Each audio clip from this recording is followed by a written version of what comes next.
What is up, loyal lads and laddies? My name is Midnight Wolf, and welcome back to another Star Citizen stream. In today's video, we will continue our little beginner tutorial series that we've kind of started. If you haven't been following along, this is the third part to this stream series that I've been doing, where I just kind of go over and uh, am breaking down some of the basics of Star Citizen. And after explaining everything, I've noticed that, man, there's a lot of basics to go over, and that is why we're on already the third part to this series. And each episode has been like at least an hour and a half long, so lots to go over. But I'm hoping to get as much of this information to you guys as possible in the fewest amount of videos I can. That way, it's all mostly in just a small grouping of videos and very, I hopefully valuable information for you guys. That's kind of my goal for this little series that I've got going on.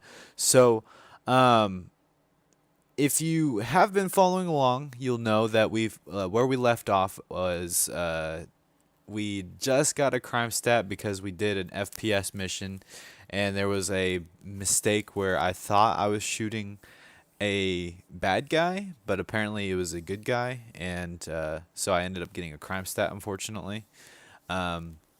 So I thought I could go to ArcCorp and purchase a specific item there, but then found out that if you have a crime stat, you're not allowed at ArcCorp, or at least Area 18 on ArcCorp. So that changed plans on what I was going to be doing in the next part of the tutorial.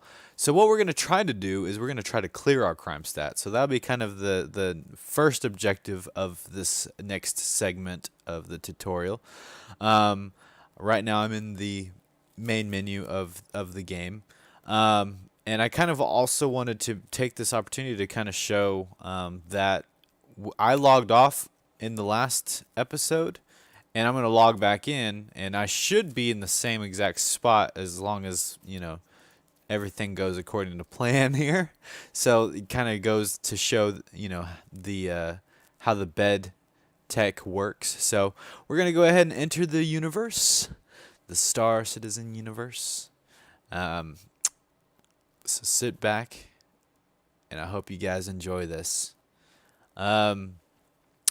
Quick things, you know, to remind you guys of. I am leaving the hints down on the bottom of the screen. So if you guys ever want to kind of read any of that, any of those hints that Star Citizen kind of has, definitely you can go back and kind of read some of those. There might be some good, valuable information that those hints give you. I usually play with them off, but for the sake of the tutorial, I'll leave them on for you guys. So that way it's another resource during these videos that you guys can have access to. And I'm going to say this. It is probably like confirmed that if you boot up Star Citizen as the very first application that you boot up, you're probably going to have a lot better frame rates. I've noticed that anytime Star Citizen is the very first thing that I boot up, I have incredible frame rates. But anytime it's like the third or fourth thing that I boot up, my frame rates struggle. So that may be a little pro tip for you guys. So anytime you want to play Star Citizen, but you're going to have other things open in the background, you might want to consider opening Star Citizen up first and then do any of those things. As you can see, we did wake up in our bed on the Cutlass Black. So we're going to go ahead and get on out of the bed real quick.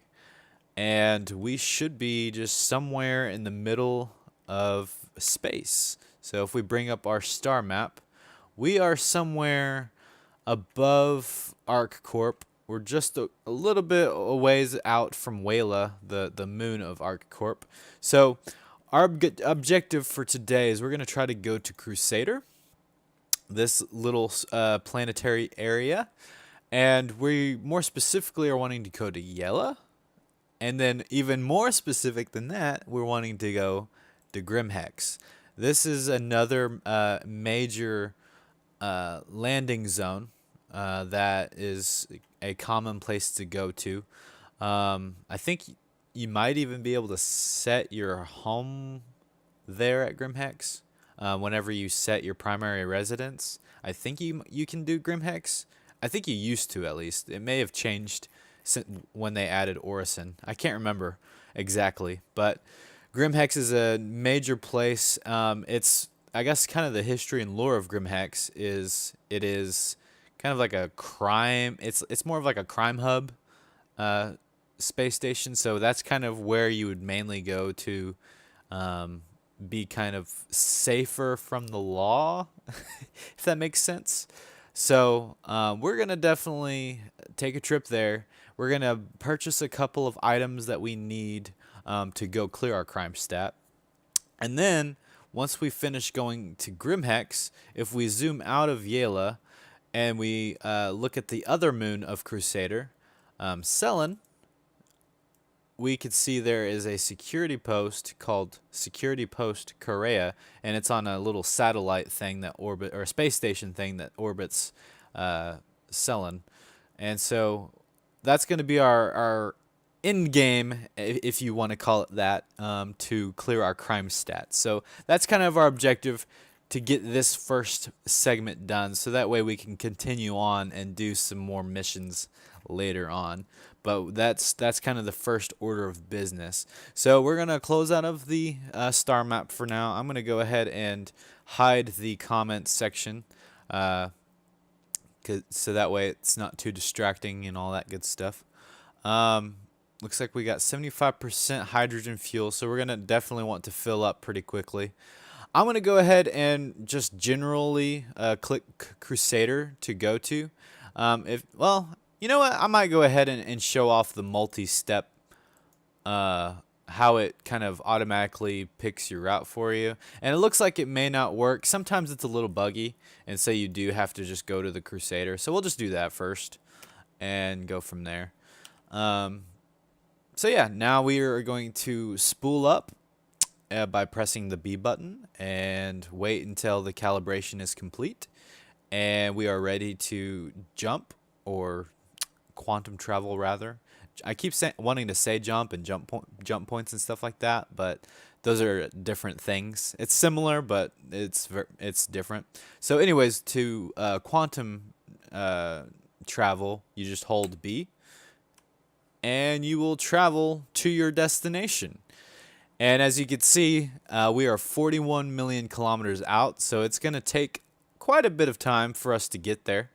But if you really want to kind of know more about what's going on with the UI here and what this stuff is on the screen, I do, in the last part of this series, I actually kind of go semi in depth with some of these screens. Some of these screens, like this one, I'm not 100% certain what all these values are giving you. So I didn't really cover this particular screen, and I semi briefly went over this screen as well, just because my knowledge isn't quite there yet. But that just goes to show I've been playing this game for a long time, and even though I don't really know a whole lot about these two screens, you don't necessarily need to know them, at least as a beginner. But maybe like once you start getting the hang of everything, these things will probably start to be kind of next on priorities of things to learn and that sort of thing. So, but since this is more of a beginner tutorial, I wouldn't concern yourself too much with these couple of screens. The main ones you're going to really want to pay close attention are this one and this one, and even this one is a good one to keep track of. And then you're also going to want comms available as well, because that's how you're going to request landing, basically, to land on different space stations or landing zones and that sort of thing. So lots of good information. I do want to do a more in-depth video on what's going on later on, but we'll just kind of get through the basics for now and then go from there. So yeah, we are traveling to Crusader. I should have, and I might still can. Yeah, this is a good thing to kind of go over. So you notice you have your current fuel, and you have required fuel. The required fuel is your required fuel to get from point A to point B.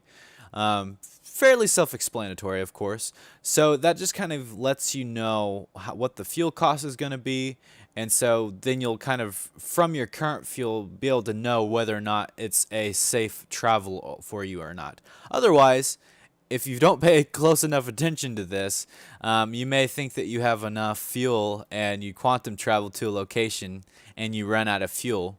Which, speaking of which, in the next update, that I think 3.17, they're going to, or they're supposed to be adding refueling gameplay. And so that's where a player can have a specific ship and they can bring some fuel over to you. So if you run out of fuel anywhere in the verse, they're, if it all works, we'll see if it works, of course, first. You'll be able to refuel your friends and stuff. But that's a good little thing to kind of go over real quick for you guys while we're on our way to Crusader. So, yeah, I think that kind of covers a lot of the stuff that I've gone over in terms of the star map. That's one thing that I think I left off in the last part of this series. So yeah, I think that does it for the star map. I don't know, there might be a couple other minute detailed type stuff that we could go over later on if it comes to mind, but for now we are going to worry about the mission at hand. So I guess I can kind of explain a little bit about what we're going to be doing. So we are going to go to Grimhex, like I said earlier. We're going to grab a little hacking device. It's like a little microchip kind of thing. And it's called the Tiger Claw. They used to have other versions of the same thing, but I think because nobody used all the other ones, it was just kind of like, well, just buy a bunch of this Tiger Claw microchip thingy, and you're good and you're set. You don't, because it's the fastest one. They used to have other ones that like varied in terms of speed. So I think they just decided just to scratch all those other ones and just focus on just having one hacking device, since nobody ever used those other ones. So, which makes sense. I mean, it's like, if nobody's using them, why have those in the game, kind of thing. But I don't know. They may return later whenever like the economy changes. But I don't know. That's a speculation more so than valuable information.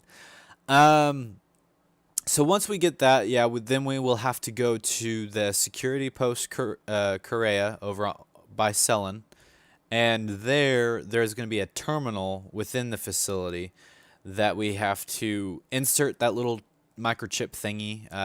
It's more like a key card kind of thing.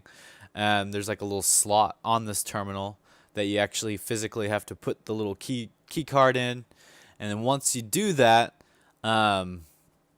you will then be able to start engaging in hacking the terminal, and then once you gain access to the terminal, then you can clear your charges that are against you, basically. Now keep in mind, the hacking is not as advanced as what it sounds. It's literally, you just make sure that this little loading screen doesn't stop loading. And so you periodically will have to make sure that it doesn't stop on you, and that's really all you have to do for now. They will expand hacking in the future, but for now it's a very basic system. But we'll definitely go over all of that once we actually get to that point. But for right now, we need to set our route. Sometimes the little set route thing is bugged, so you have to like find a spot to quantum travel to.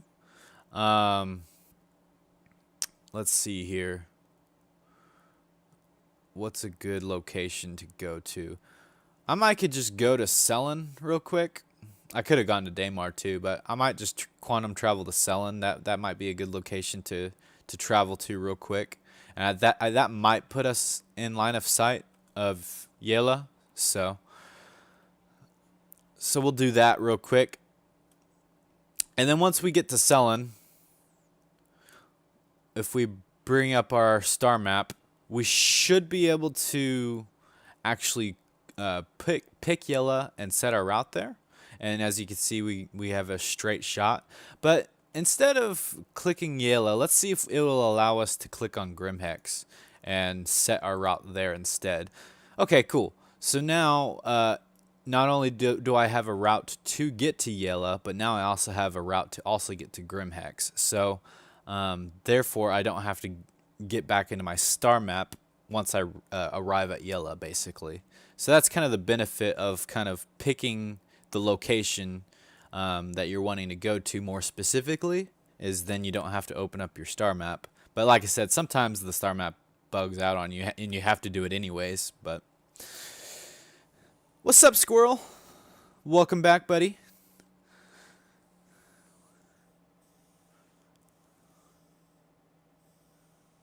Oh, nice. You got a new ship. That's cool. You're going to skip the mining stream for now. Okay. So now we are on our way to Grimhex, and we're almost there. Now, sometimes there might be players here. This is kind of a hotbed for player activity. They like to camp Grimhex. So we kind of need to be on the lookout in the event that somebody shows up and tries to kill us, which looks like that might be the case. We're already radar locked, so we may need to quantum travel away. We'll see what they do if they start attacking us, but we're going to try to get close if we can, but they're probably going to try to attack us. So we'll see. Hopefully that's not the case.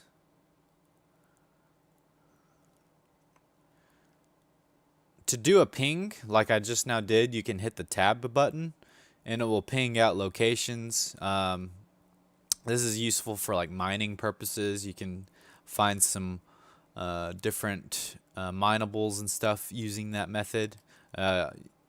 Oftentimes you'll see like this cube icon, and it'll kind of give you a general location of where something might be.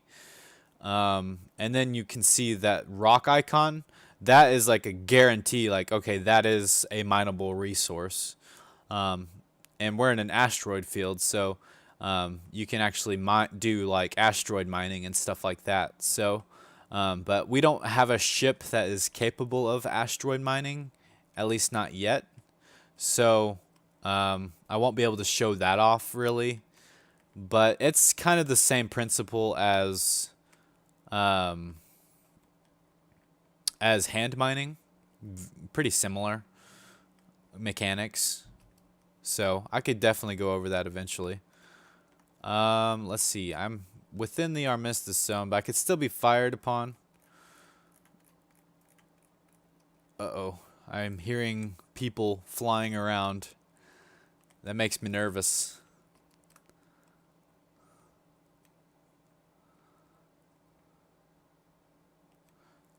Sometimes it doesn't want to work properly, so you have to do it again.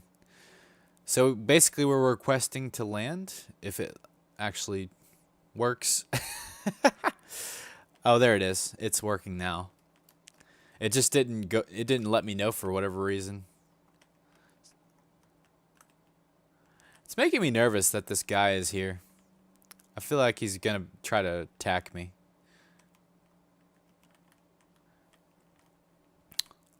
Which would be fine, because then, I mean, that will definitely derail the whole crime stat clearing gameplay, or tutorial. However, it will kind of open up the opportunity for a different kind of tutorial.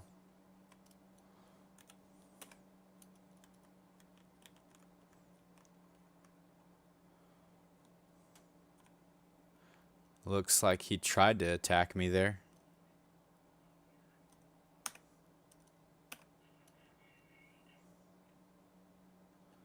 Okay, that was bizarre.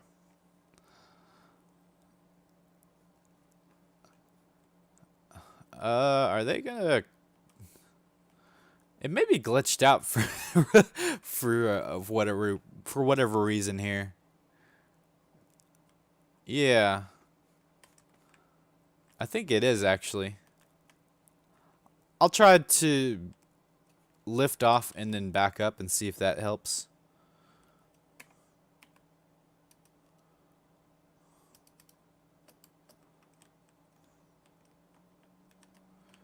All right, let's see that.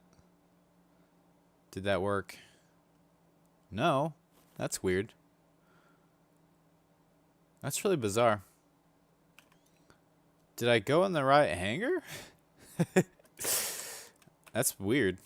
So now the hangar door is like wide open for somebody to attack me.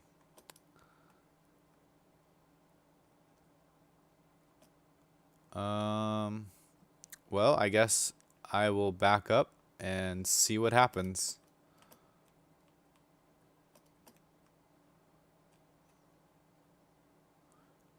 This is weird. This kind of bug doesn't normally happen to me. Makes me a little nervous.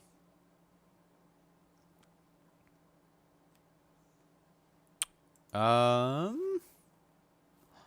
may just land and hope for the best, because it's not wanting to work properly.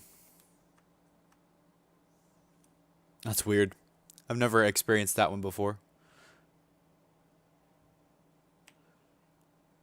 I'm blocking it. That's so weird. I've never had this bug happen to me before. So like now the hangar door is like wide open. I'm not sure if players can shoot through this little force field looking thing. Hopefully not, but we shall see.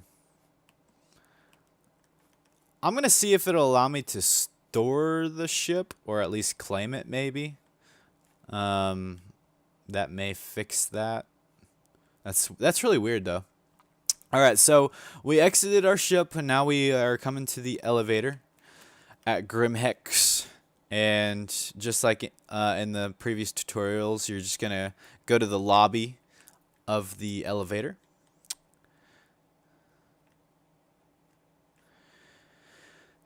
And hey, there's another player here. A couple of other players. I'm gonna see if it lets me. It probably won't let me store it. Oh, hey, it actually will let me store it. I'm going to do that in hopes that... Yeah, there we go. It's working now. Cool. That made me nervous there.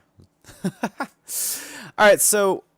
yeah, once you leave the elevators, you're going to see the little ship terminals like you would anywhere else that you need to retrieve your ship. And just down the hall, right across from there, there are elevators here. Now, here at Grimhex, the elevators do bug out quite a bit, so hopefully I don't have to demonstrate that, but I mean, it may be necessary to demonstrate that. Looks like this one might be working, so we're going to go ahead and utilize it.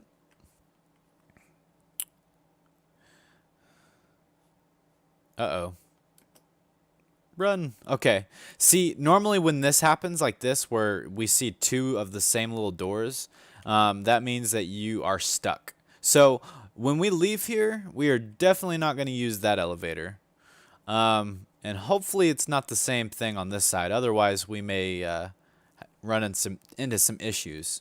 So now that we're here at the main area of Grimhex, there's a couple of places that we can visit while we're here to kind of give you an idea of where to get some things. The first thing that we're going to need to actually do the crime stat clearing is we're going to kind of go along this left side here. You're going to see these stairs here. And just kind of next to those stairs, there's this like little hallway here. And we're going to go down the stairs to this room. And in this room is our little hacking devices, or these like little key card type microchip USB, whatever you want to call these little things. We're going to buy a couple of them. So I'm going to just kind of buy a couple of them. Normally when it comes to these sort of things, it's nice to have two of them on you at all times, because sometimes the game decides to do some weird things and disappears on you. So It's kind of good to buy a couple of them. Once you purchase them, open up your inventory. And so as you can see, it didn't spawn in our inventory, at least on our person, but we do have a couple in our local inventory, or the Grimhex inventory. So we're going to drag one of those into our armor inventory, and then we're going to actually equip one of them to our person, and it will take the space of one of these med pens. So we're just going to click on it, drag it over to slot 3, and then drop it into slot 3. And now you can see it's on my person. And so we've got that equipped. That's really all we need to carry out our mission. That, and of course weapons that we can defend ourselves with. Because when we get there, there is a chance that we will be met with security guards, and we will have to take them out. Also, when you're approaching the station, you're gonna want to be a little careful, because there are turrets that will shoot at you, and the turrets can be quite dangerous and deadly. So definitely watch out for that. I'm going to drop off anything that I don't want to risk losing. So I'm just going to leave some of this stuff here. I'm going to leave this here just in case things go south. I won't lose any of these items that I've purchased. I'm just going to basically take what I need to take, and that is it. I think that should do it. I don't even really need these 2 weapons here. So I think what I'm going to do is I'm going to put this P4AR rifle up and just do this rifle. And let's see here. Let me make sure I have all the ammo that I need for it.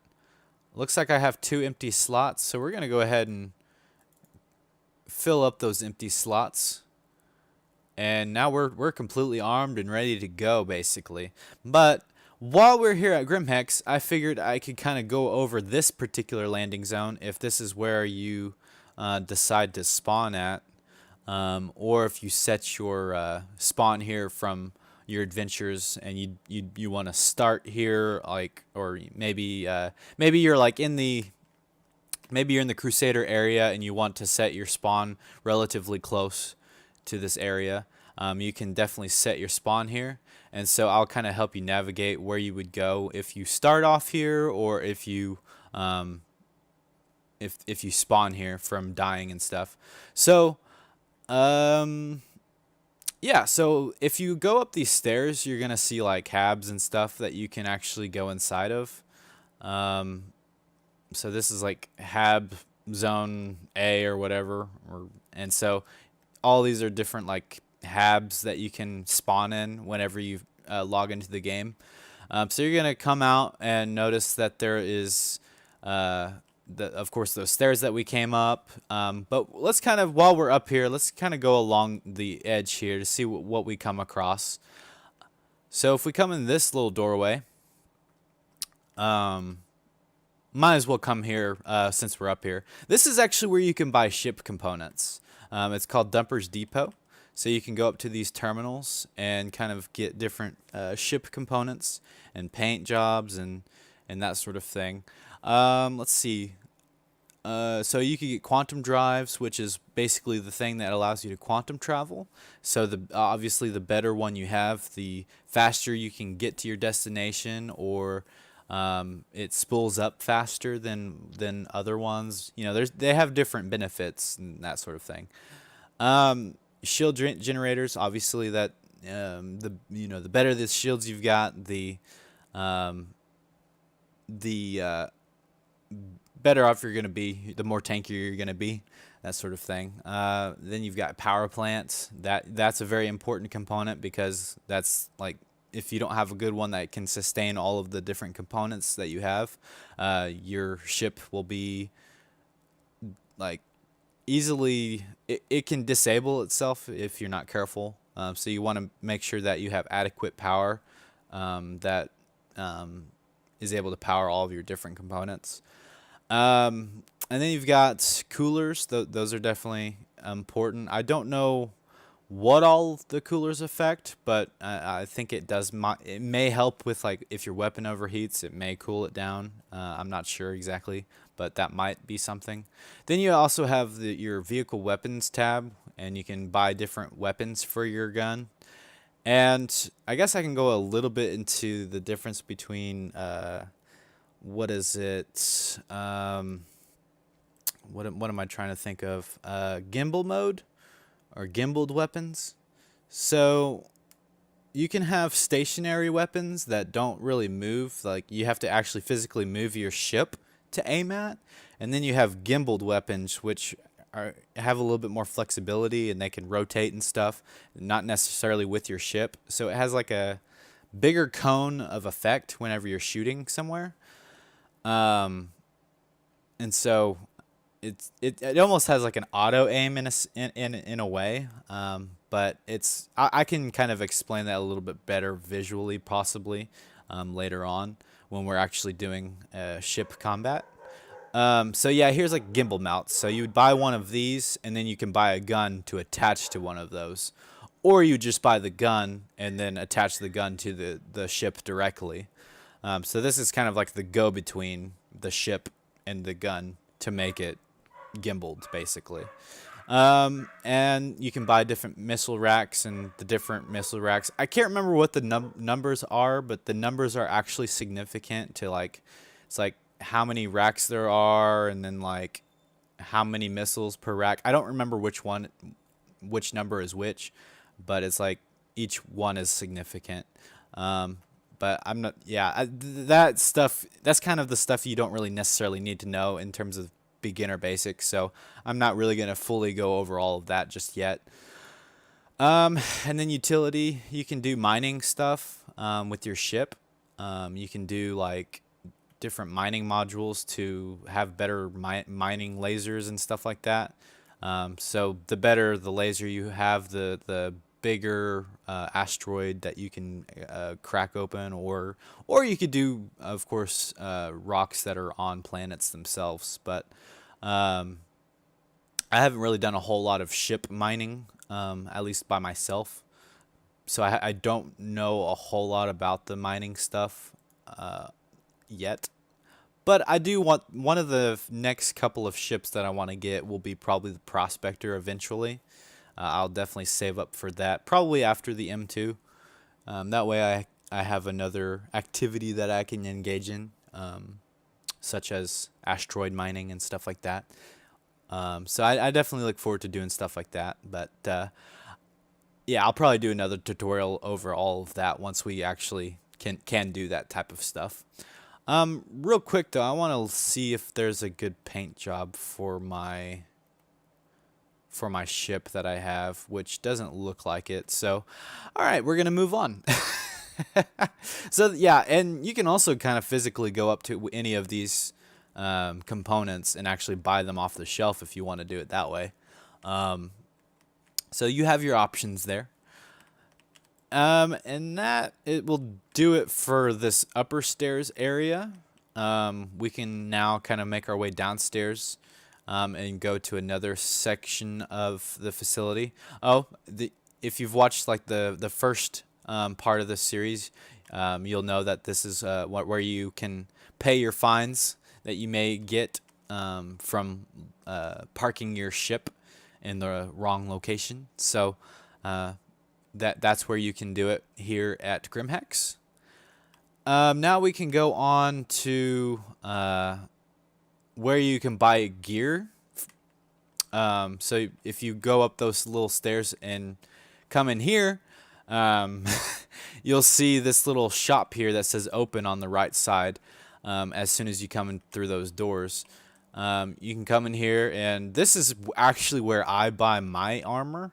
The armor set that I like to kind of go around the verse with is actually, let's see, let's start with the helmet. My favorite helmet in the game is this Morningstar helmet. This is the one I usually wear, which if you've seen me go in third person, you've seen me with the yellow variant of it. So that's what I currently have equipped. Um, then we've got legs. My favorite legs in the game are the Inquisitor legs. Let's see if I can find the color that I get. I mean, it doesn't really matter, but this is basically the color that I get. And then the torso that I get, I like to get the, let's see, it's the Lynx core, which is this one right over here. Here's the olive one. So I like it because it has like a little cape on it. It's pretty cool. It's like a scarf cape thing. Uh, so and it looks really cool with the rest of the armor. But basically, I like the Inquisitor legs and the Inquisitor arms. But anyways, I'm kind of going a little off topic there, but I just wanted to kind of show where you can get some gear here at Grimhex. You can buy your weapons here, and you can buy them off of the wall if you want to, or you can buy the stuff in the terminals as well. So yeah, and then there's food and water over here as well. And that's the main things that you really need to know about Grimhex, I think. I think now that we've covered that, we can go over to where the med bay is real quick. So we're going to have to go back through these doors. And that, if you want kind of another frame of reference of how to get to that store from like the little habs, you can just, if you spawn in one of these habs up here, you can come down these stairs and go through that door, and it'll take you to where that location is. So, oh, and here's the admin office, by the way, for Grimhex. So if you just follow the signs, you should be able to find that one, since it says admin right there. But and that's crucial for trading and stuff like that. And yeah, I think that's gonna do it for Grimhex in terms of this area. So now we gotta go down or back to the lobby area. Hopefully, okay, that we're not gonna use that elevator. Oh, it's gonna be a real shame if we're probably, yeah, we're gonna probably have to hop servers. I mean, I could go the long way around, but this is definitely a bad sign that the elevators are glitched out. So I guess while we're here, we're gonna go ahead and log out of this server, and then hop back into a new server. Hopefully one where the elevators are working. Otherwise, we will get stuck there, and it's not gonna do us any good. Because both elevators, sometimes one elevator breaks and the other one is still good, but in this case, both of them are broken. So, yeah, we're going to hop back into the verse. We should spawn in at Grimhex, and so then we can head back on over to the area where the elevators are, and hopefully on this server they would work, or at least one of them. So that will definitely be a good thing if they work for us this time around.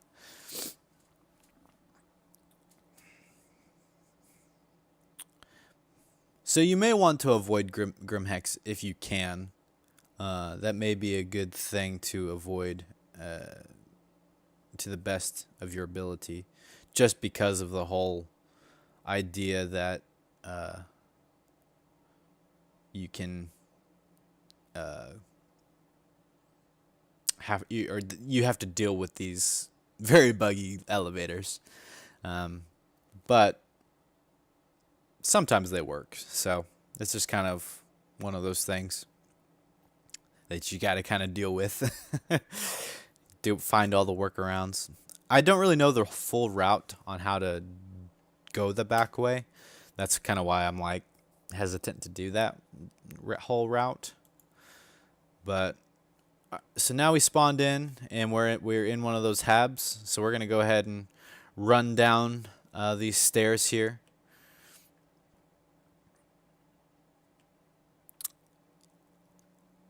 And go through the door, and you can see now we're back at that little elevator room location. Go through those doors. That takes you to the store. Come down here. And hopefully one of these elevators works. We'll try this one first. That's not a good sign.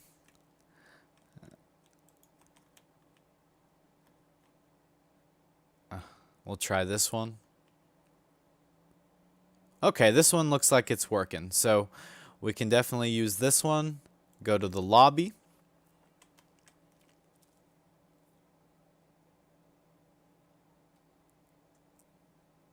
Oh, thank you, Squirrel. You have a wonderful rest of your day. All right, so now let's say you're needing to receive medical services. You're going to come to where those ship terminals are after you exit one of those elevators. And you're going to go towards this green area. So it's pretty obvious that this is where the medical center is, but definitely is good to know how to get here. And I think here's the little check-in terminal. So you're going to want to click this little terminal, and it'll give you like a little area to go to. So floor B1, room 3. I don't really know where that is because I've never set my spawn here. So this may be an interesting learning experience. Floor B, 3B.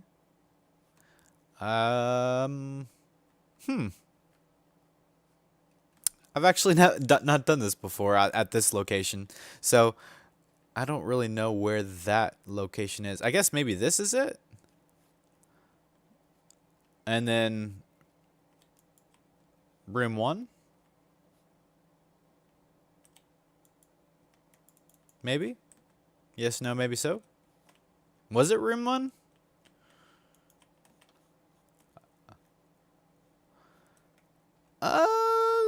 I guess we can try again. That's kind of bizarre.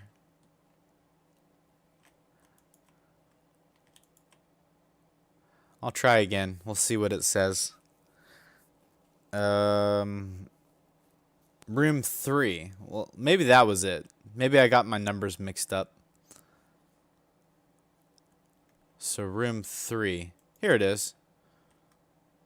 So then you just come down into this room, and then you have to access this terminal. If it lets me. Looks like it's bugged, maybe. That's weird. Yes, no, baby, so. Do I have to be in the bed on this one? Maybe. Alright, this is, I guess, another way that you can set your spawn here. But you're going to click on regeneration.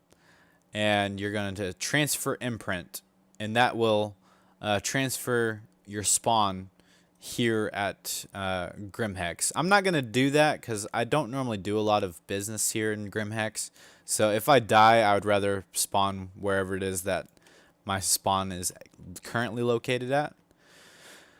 So now that we've done that, we've kind of gone over how to set your spawn here at Grimhex. We can now try to clear our crime stat. That's kind of our main objective of why we even came here. But I figured I would kill two birds with one stone by kind of giving a quick little tour of Grimhex while we're here.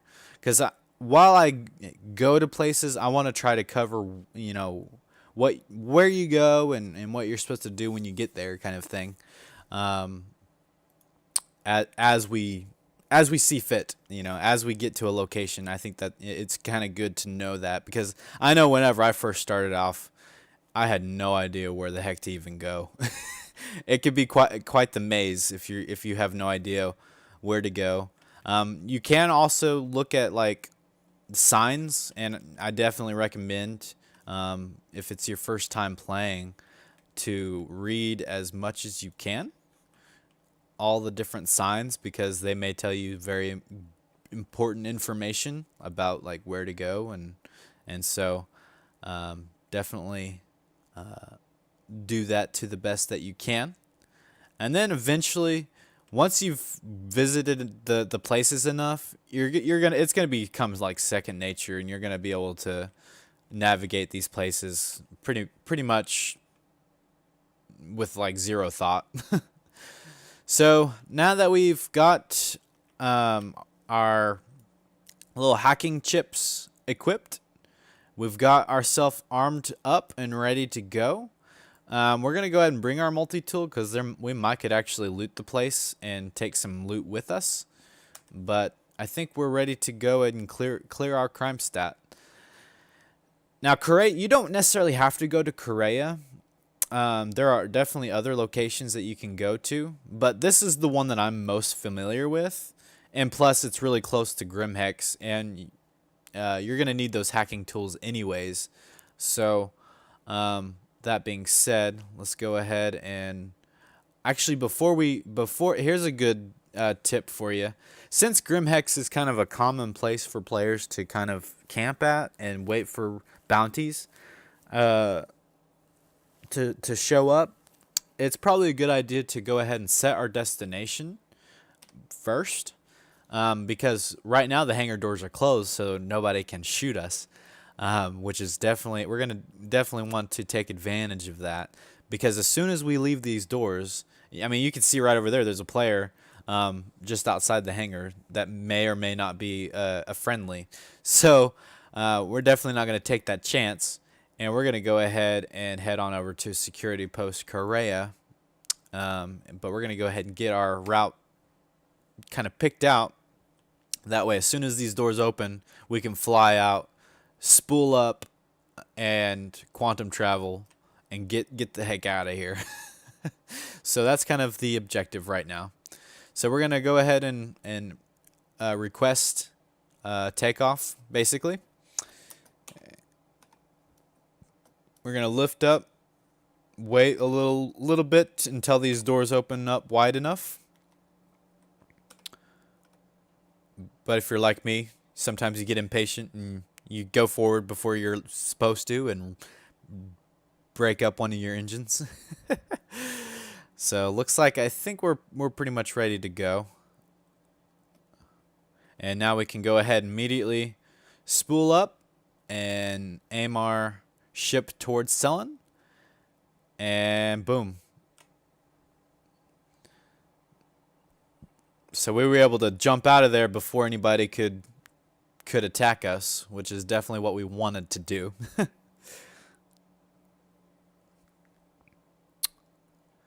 So now we're arrived at Cellin, and as you can see, our next route is already plotted out for us. So we can now go to OM1,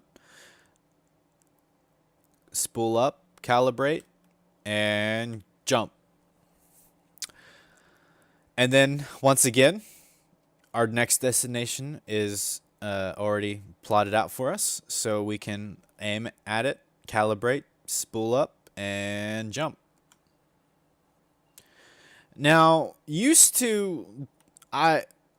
what I would do is I would set my ship to autopilot mode, and then at the last second hop out of the ship as it's passing by, because I used to think that it was impossible to avoid the turret fire, but I have recently found out through YouTube that you can actually park your ship underneath the landing pads, and the turrets can't shoot your ship. So we may take a little bit of fire on our way in, but hopefully we'll be able to park our ship underneath the landing pads and be relatively safe.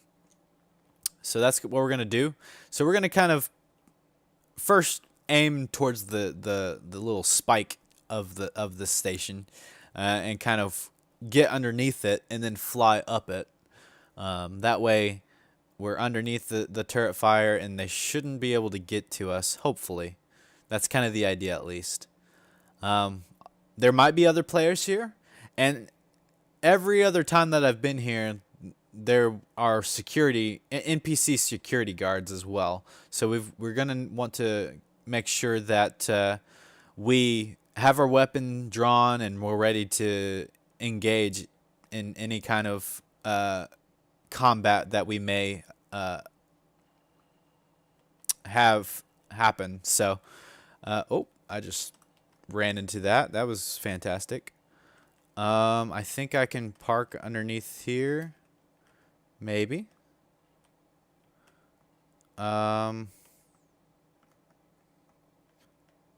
This ship may be a little bit too big for this, but looks like I think we're safe, relatively speaking. So, oh, nope, we are not safe in that spot. So, looks like we're gonna have to go a little bit further down, which is fine because we do have the multi-tool.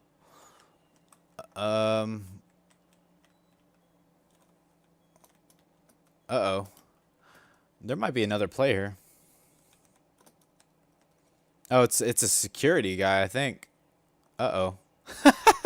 Well, this may end in prison. All right, we're going to hopefully get underneath here, and we're going to try to get out of here quickly if we can. Hopefully we can do it in enough time. Oh, and there we go. We just died.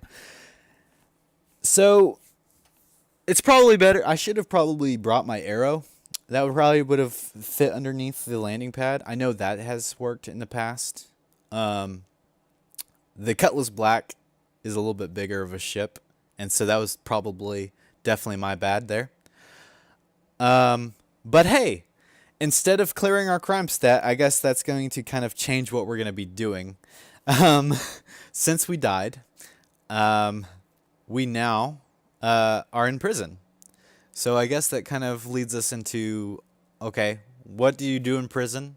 What are the different terminologies that you need to know about prison?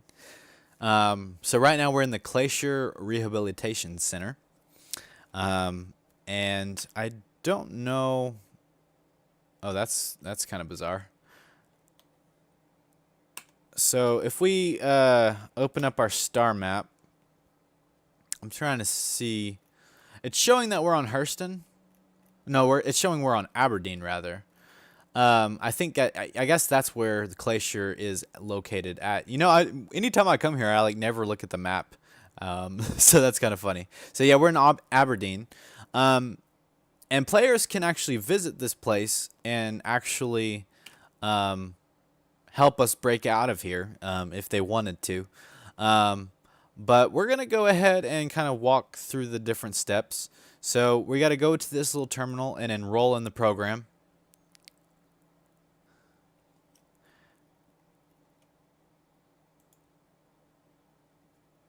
And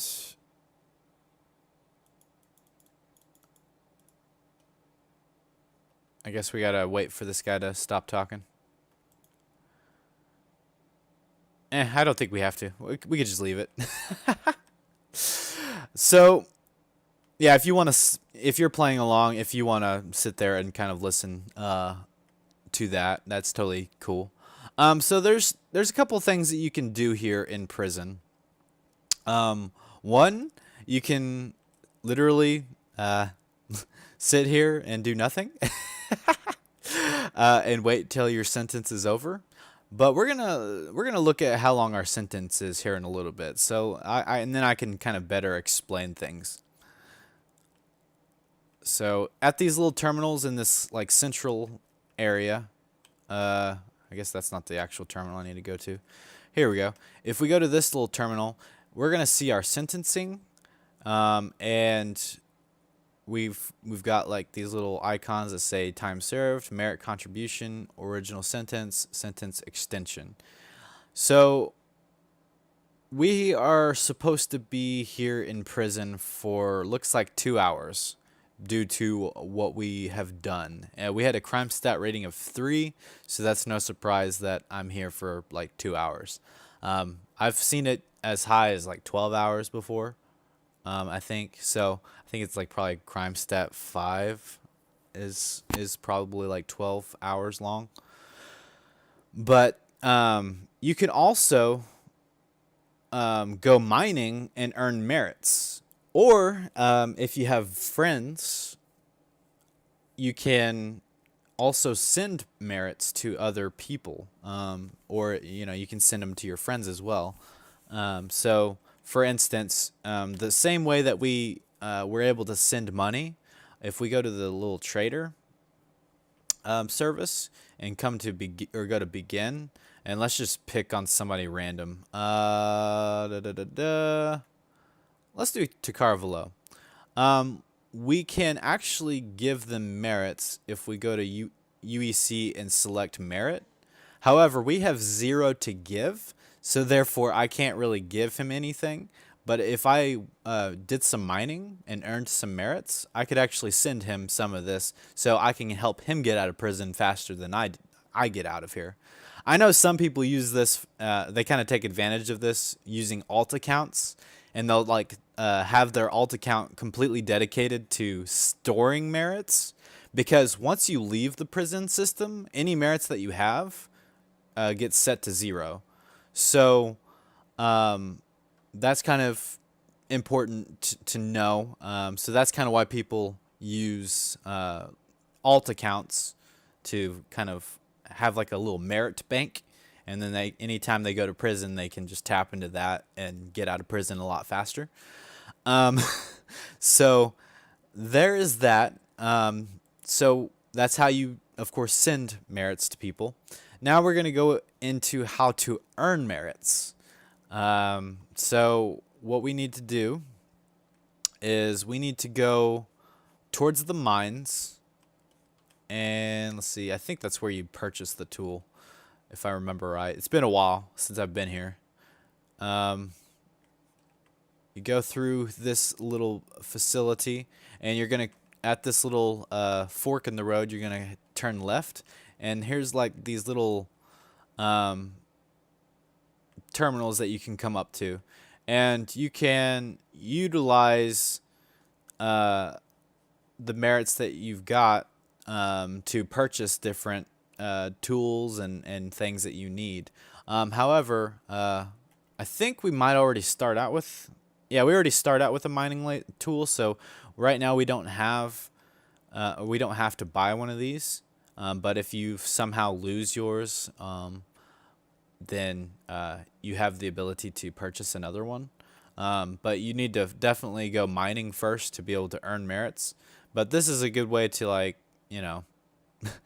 get you some food and water and oxy pins, because if you're in the mines, you're in an oxygen free zone, so you're gonna of course need to keep your helmet on at all times while you're mining, and also you're going to need to find oxygen terminals and to refill your oxygen if you want to stay in the mines, or you can literally come all the way back up to this location and naturally fill back up on oxygen. But that's kind of something that you can do.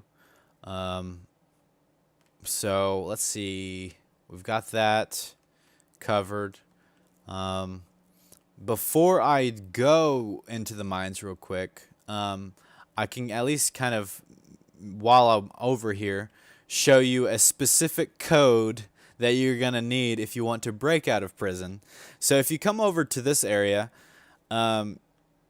just past or just before you get to the little terminals over there, you're going to see this like little security room. And if you hold F and then press down on your scroll wheel, you're going to see this little passcode here. Now this will change based on the server you're on, so you don't write this down and think that it's going to work every time, because it'll be different just about any time you come here. But right now we've got a little passcode, and that's going to come in handy here after a while. So 8399. I will go ahead and write it down just so I don't forget, because I'm going to do some mining first before we do that. So 8399 is the code.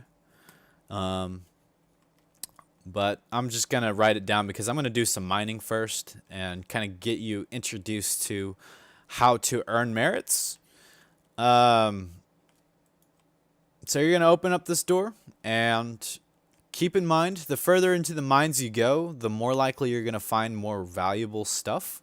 The less, or like if you don't go far enough, you're going to be mining some less valuable items, and so therefore you're not going to get as much merits.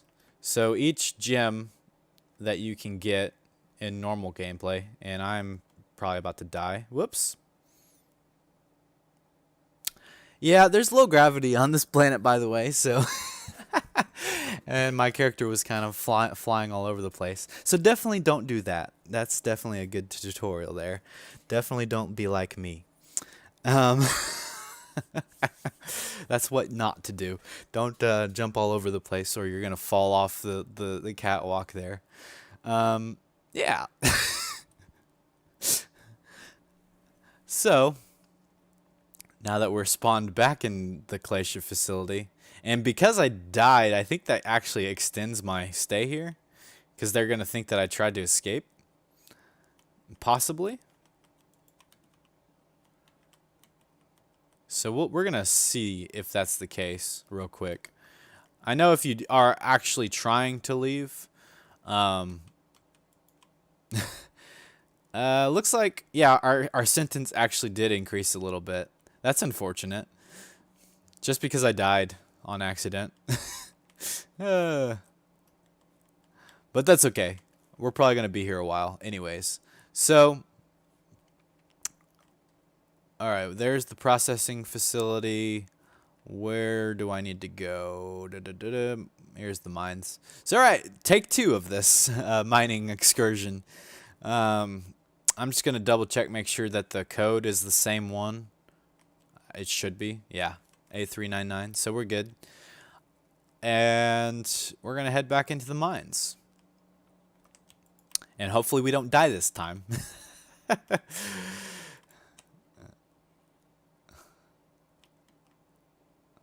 Hoorah. Alright, here we go. I'm going to be a little careful this time.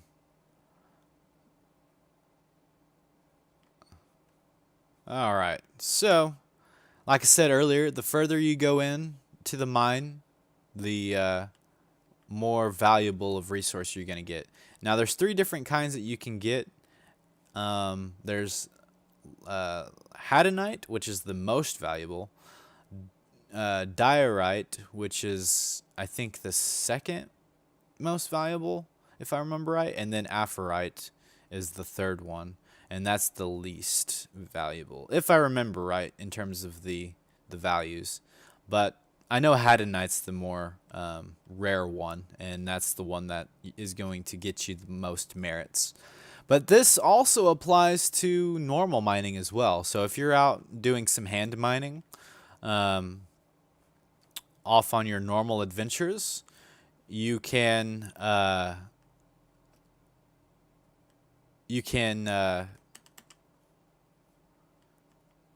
look for these same sort of material or gems and stuff, and that will be what you mine. And same sort of thing. Hadanite's the most valuable resource. Another quick thing to know is when it comes to navigating these mines, you have exit signs that are lit up in green. That will kind of help guide you back out of the mines, because it does kind of get a little confusing and kind of turns into a maze. And there's different levels of mines. So I think we're on level 2 right now, it looks like. Or no, we're on level 1 rather. So we're about to go to level 2. So as you can see, we can see level 2, or the pathway to level 2 rather. So if we follow this way and turn around, you see the exit sign. So that is a good indicator of like how far down you are. And I can't remember how far down you need to go, but I want to say it's like level 7 or 8 is when you start finding like more and more Hadanite. But there's like a certain level that you go to specifically get Hadanite, because it spawns a lot more frequently down there than it does anywhere else. I'm going to turn on my flashlight because that might help us be able to see down here. So now we're just going to keep following this path. We're definitely in level 2 right now currently. But while I'm here, I'm going to see if I can find one of the gems that we need to mine. I've probably missed like a ton of them. I know sometimes they spawn next to these little clusters here. Does not seem like it though.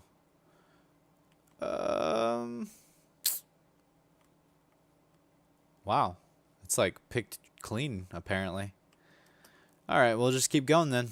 We'll go down to level 3. You can find like random loot sometimes. Like I think you can even find like a shiv somewhere. So if there's other prisoners here, you can actually like kill them and take their gems. Hey, here we go. So this one I believe is Aphorite. Yeah. And so this one's like the least, I think the least valuable one. So we're going to go ahead and mine it anyways. So you can sort of mine it this way, but it's better to actually like scan it real quick. So it's basically like the same thing that you would do to aim your weapon. So you would press the right mouse button, but you don't necessarily have to hold it down. You can just tap it because it toggles. And you'll get some values here. I can't remember what exactly these values are. I think this one's of course like mass. The middle one I think is stability, and maybe quantity. I can't remember what this one is actually. But that's going to be kind of hard to mine. But basically on this left side, this is kind of what you're going to be gauging or watching, and you'll see as I start to mine it, you're gonna see this little arrow and a line at the bottom of that little portion of the screen. It's kind of hard to see right now because the hints are kind of in the way, but if we increase our power, and you see on the mining tool itself the percentage of power that we are putting into this rock, now you can see the actual line raising up.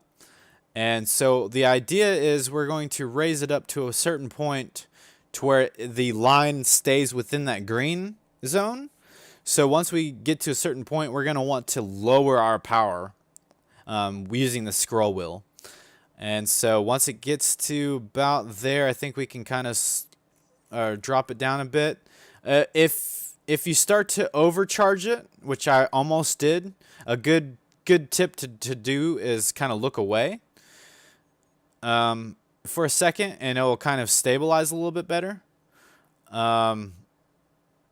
It's still wanting to do it, but as you can see, there's like a little green bar that's kind of going to the left, and that little bar is the what's remaining to mine. And so you want to keep it in that little green zone, and then that little green bar will kind of go across towards the left.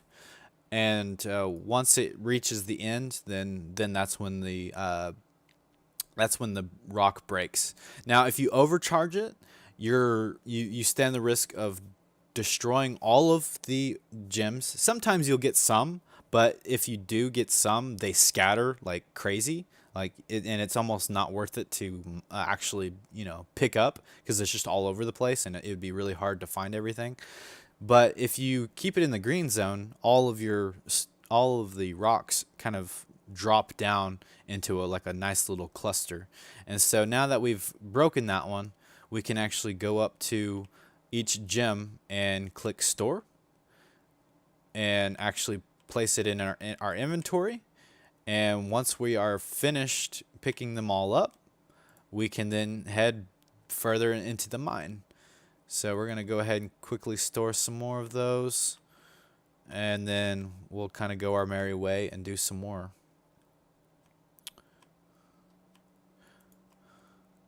I probably honestly should have tried to do the escape route first, because I never find my way out, and I always end up getting lost.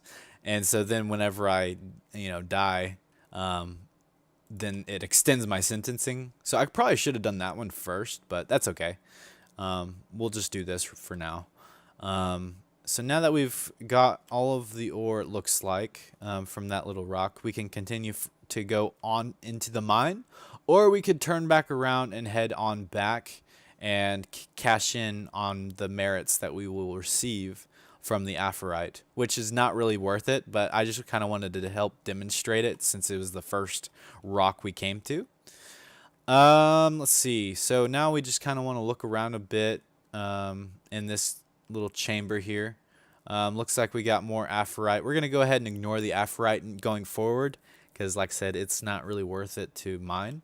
If we find one that's similar to this rock but the little crystals are green, that one is diorite, and that one's a little bit more worth it to mine.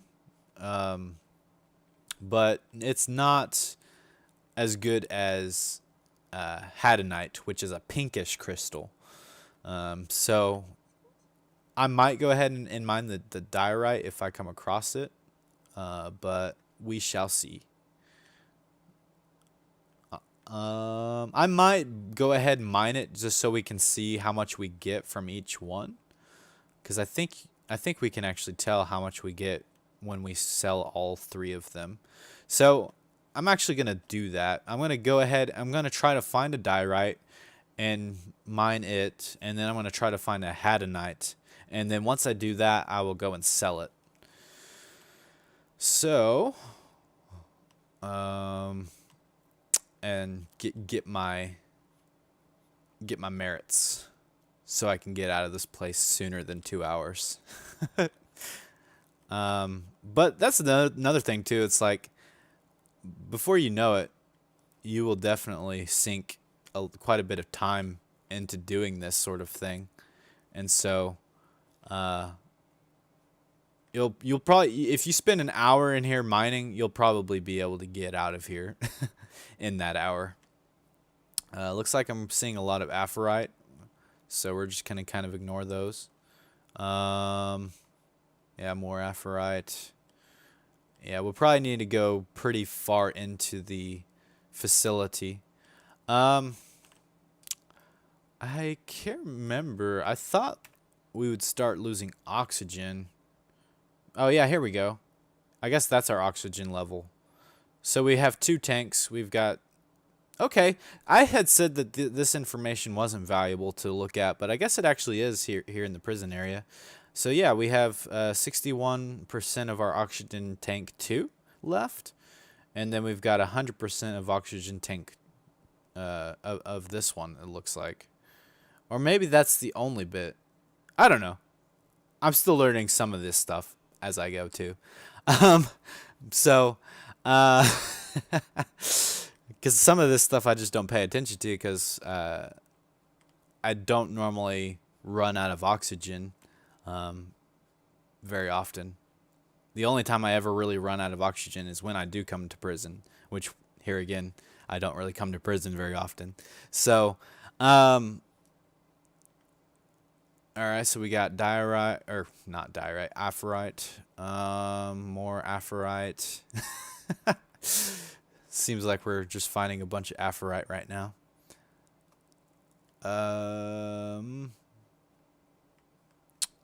Let's see. We may not see those other ones until like floor 5 or 6.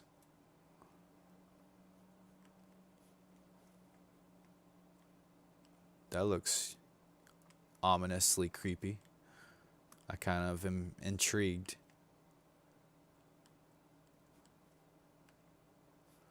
I think we like hit like a little shortcut. Let's see here. There is any diorite in this area?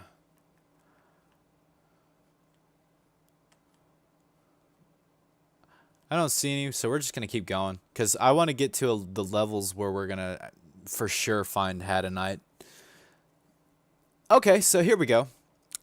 So you notice that our oxygen level is now at 53%, at least of that tank. So what we're gonna do now is refill our oxygen supply using this little terminal here, and looks like it's not working. Maybe. Yes, no, maybe so. Oh, there we go. See, now our oxygen is filling up. And notice that the oxygen level in the terminal is actually depleting. And so you can't just keep refilling your oxygen at these things. You kind of have to make sure that there's enough oxygen at these facilities. And I think once it gets to a certain amount, maybe runs out completely or a certain level, then a mission will actually appear to come and actually refill it. Later on. I don't know if it will today, but and honestly, the last couple times I've been to prison, I've never seen that mission pop up. We can, I guess, check our contracts and see. And okay, inmate maintenance opportunity. Okay, yeah, so we can actually fill one of those up real quick. So while we're down here, we might could go ahead and do that. So we can reset it doing this mission. Repair O2 kiosk in Route 2, depth 5. So I think, are we? No, I know we're at like depth 5 or 6. I think we're at 5 actually. So we're pretty close, but we may not be in the right route though. Okay, yeah, that's right. So at that first fork in the road, when you first enter the mines, there's like a couple of different routes you can go, and I think I went in like route 1 or something like that. So that's a completely different route, but basically the same level that I'm at right now. Dolivine, that's the word. I keep saying diorite. What is diorite? That's a real, I think that's a real world gem. That's right. Dolivine. Oh goodness. I'm already getting you guys off track. I knew it started with a D at least, so just think of the D. D in green. Thank you for getting me back on track there. No, diorite's a Minecraft term. Well, it may be a real term too, but I think diorite's actually a Minecraft term. That's hilarious. I'm getting my minerals mixed up from different games.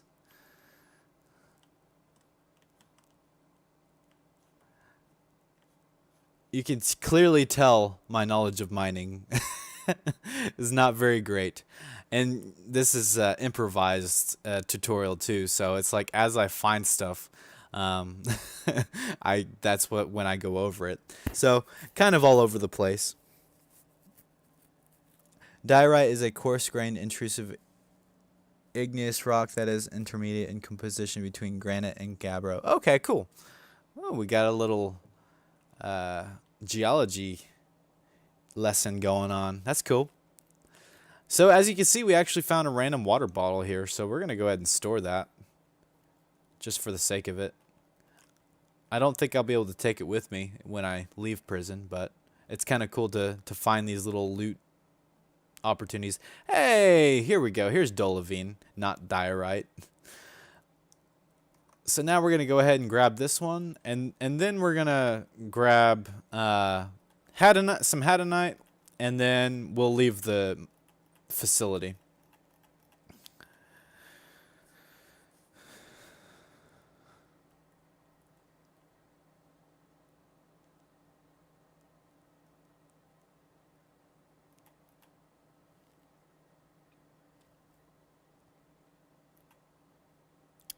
So same sort of thing. We're kind of filling, oh, and as you can see, it already kind of spiked up randomly. That one's a little bit easier to see the little green bar to know what I was talking about. Oh. Uh-oh. I might want to step away from that one. So because I kind of screwed up on that one a little bit, you can see it kind of blew up and it kind of got rid of a lot of the ore and spread it out crazy. Um, so unfortunately, I'm not going to get as big of a return from that, but we're going to go ahead and store the ones that did crack out of it. Definitely screwed that one up, but I guess that was a good thing to kind of show off, like what the fail conditions are when you do those when you do it improperly. So now that we have the Dolovine, we can now move on to find some Hadanite, which we may get lucky and find it at a higher level than usual, but it's probably unlikely that that would happen. So we're probably just going to have to keep on trucking. Hey, look, we found a med pin, so we're going to store one of those and an oxy pin. So, oh, no, that's the knife. Okay, so this is the shiv I was talking about. So we're going to totally take that with us to defend ourselves if an enemy decides to take advantage of me being down here and tries to kill me. Aphrite. More. Wait. Yeah, that's aphrite. Kind of almost look pinkish. Sometimes aphrite kind of does that to you. You think you found Hadanite, and then you go up to it, and you're like, oh, nope, that's definitely not the right one. So yeah, we're just gonna keep going down to level 8 now, and hopefully we can find some.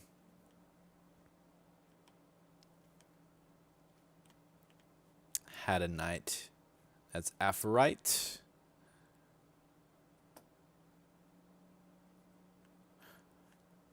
I think I'm just going to run right through and go straight to 9. Because like I said, the further down you go, the more likely you are to find Hadanite. So, and that's the one that's going to get you the most merits. So, that's the most important one. But that, you know, me saying diorite instead of Dolovine just goes to show how much I don't even care about the other two minerals. I literally just, when I mine, I only mine for Hadanite. So I don't even really care about the other minerals because they're kind of nothing compared to Hadanite.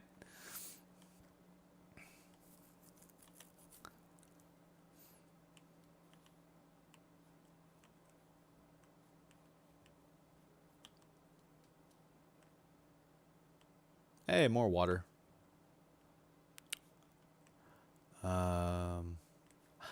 Let's see. I think 10 is definitely a good one to find Hadanite. What's up here? Oh yeah, there's the Dolovine. I could do that one, but we're just gonna look for Hadanite.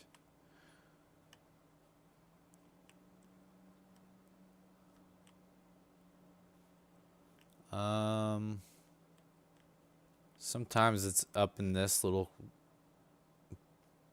cluster here, but sometimes it's not. Hey, we found more loot. I'll store it just in case. Just in case when we break open another rock, it doesn't, or if it blows up on us, we can heal ourselves up.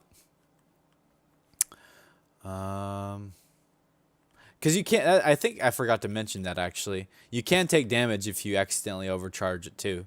If you're too close and overcharge it, it can actually kill you. That's kind of why I panicked a little bit and backed up earlier. Finding a lot of the other minerals, but I haven't really found... I can't remember which level it is, but there is a specific level that you go to. Do I need to refill my oxygen? 63%. Sure. Might as well take advantage of it.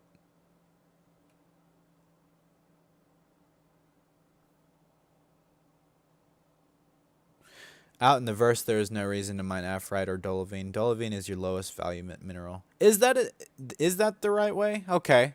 See, like I said, like I'm already leading you guys astray on the other two minerals because that's just how much I care more for hadanite than I do aphrite or even dolivine.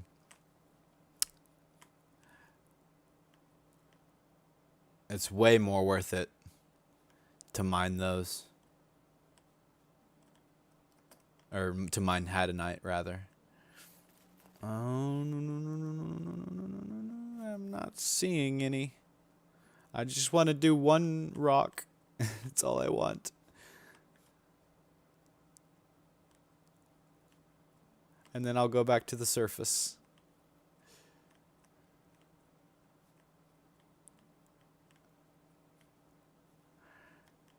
All right.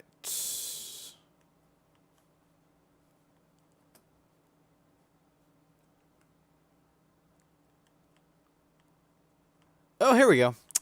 So this is hadanite. So notice it's like slightly pinker than the aphrite. Still kind of like a purplish kind of color, but this is more pink than purple. So this is what we've been after. Goodness. Took me a minute, but we finally found some. So now hopefully we'll be able to not overcharge this and get the maximum amount that we possibly can. So once again, we're going to use the scroll wheel and kind of probably max out. And then once it reaches a certain point, then we'll dial it back a little bit.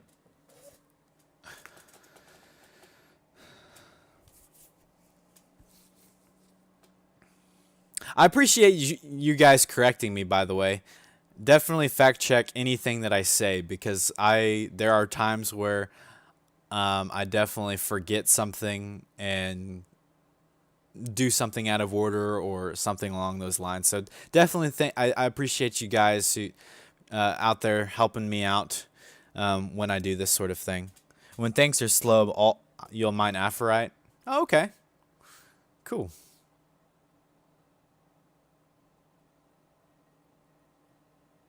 You just grab the first rocks that you find. Okay, that's a good tip, actually. I'll keep that in mind.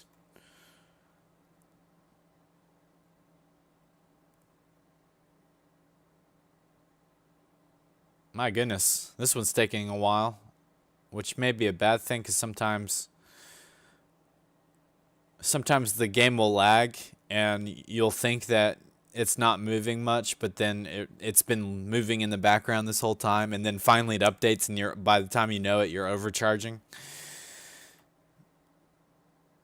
My goodness, though, this one's actually a lot harder to crack than usual.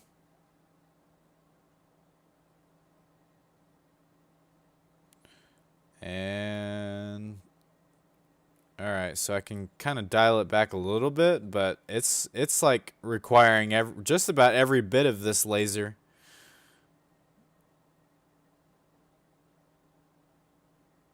I think we found a semi-sweet spot. Wow.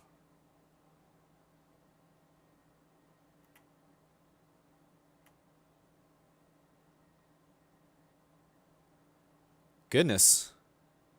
I've not had a rock require this much power to crack.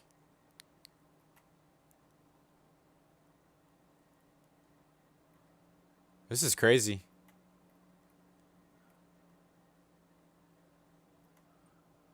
There we go. And voila. We got all of our little crystals here ready to be picked up. So now we can store all of those. Oops. Sometimes I accidentally click the carry option, but you can still store them when you pick them up.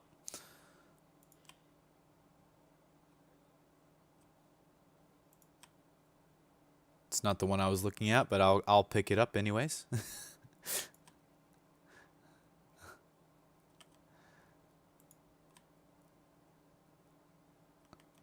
And And store.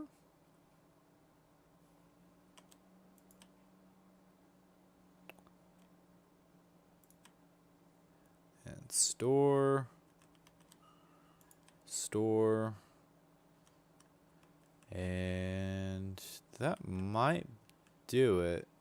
I don't see any more. I'll kind of hover around the area and see if anything pops up. Looks like we're good. So I think we got them all. All right, now if we open up our inventory, we should see all of these rocks actually physically in the inventory. So yeah, so we've got aphrite here. We've got a couple of things of dolivine and a little bit of hadanite. So not a bad haul there, actually. Now, in normal situations, I would totally sit here and I would definitely sit here and keep mining and doing things to get me out of prison a lot faster. But I'm just going to go ahead and make my way back up and sell each one of these to see how much we get from it, from each type, and go from there. I think there is a little conversion thing that actually tells you, but I can't remember where it's at. It may have even been on the kiosk. But we're going to go ahead and fill up on whatever oxygen we need to fill up on real quick. I don't think I need to fill up on much. Yeah. So we're going to do that real quick. When you've never been to prison, so I couldn't tell you the best or fastest way out. Yeah, I try not to come to prison very often, really at all. It's just one of those things that I try to make my guy a good guy, but I just so happened to be doing an FPS mission and I accidentally shot a good guy. And so, unfortunately, the reputation system isn't good enough yet. I know they're working on it currently to make it to where it works the way I'm about to explain. But like, I guess eventually what's gonna happen is they're gonna make it to where if you have a good reputation with somebody, if you accidentally like harm somebody, you know, they'll see it as an accident and they'll kind of look the other way, kind of thing. But if you have a bad reputation with them, the moment you shoot at them, they're gonna all shoot at you, kind of thing. So it's kind of one of those things that I look forward to that getting fully flushed out, so we can actually see those kinds of improvements to the reputation system, to where it actually matters even more to have a good reputation with people. But yeah, I'm not quite sure how much merits were, or how many merits, much merits. I don't know what the grammatically correct formation of that sentence is, so I'm just gonna say how many merits I need or left, but we're gonna just see what each one of these gives us first, and then we'll kind of determine that later if we want to come back in here and finish out our sentence mining some more and all that good stuff. But I think this will be a decent amount for sure.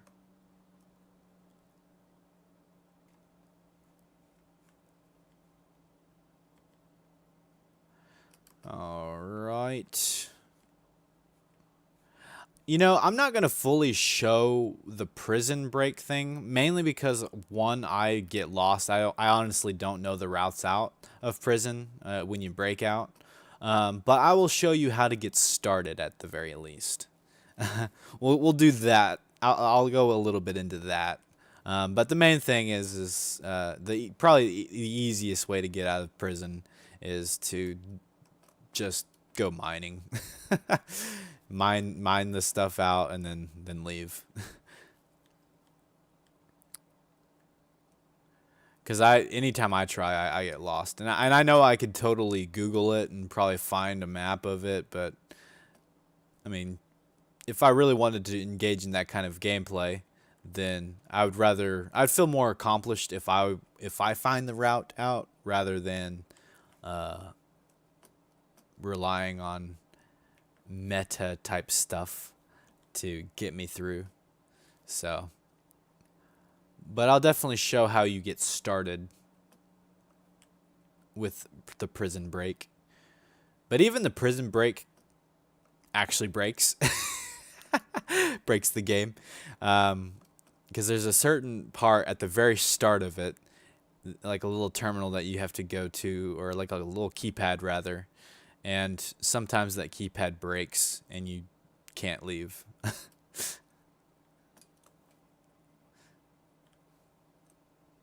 So hopefully when we demonstrate that, it doesn't break.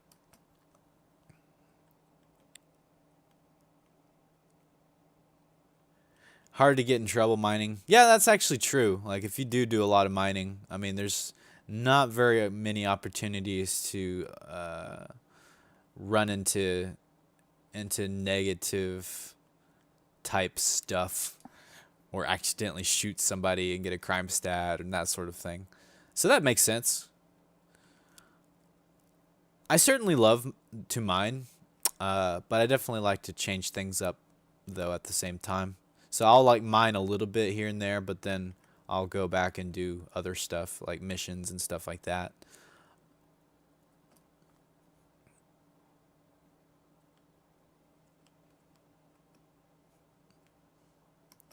So right now we're just making our way back, and we're following the little exit signs to make our way back. So here's the stairs. I guess actually too, one thing that I can do to help reduce my sentence is go to go and actually do that mission that I accepted. But I'll do that here in a little bit after we see how much merit we get from doing the mission. But that was the Route 1, I think. I think maybe Route 2 is possibly that way, maybe. I can't remember exactly, but we'll... Oh, yeah, I forgot you can't go that way. Sorry. You have to actually go this way, because the door that you use to enter the facility, you have to... For whatever reason, I don't really know the terminology, but you have to go to this to actually deposit your minerals. So, okay, yeah, so here's a good... a good little chart to let you know what's good and what's bad. So Hadanite is of course the good one. You're gonna get a lot. Looks like Dolovine is the second. So I was right. Dolovine is the second merit conversion, and then Aphorite is the third.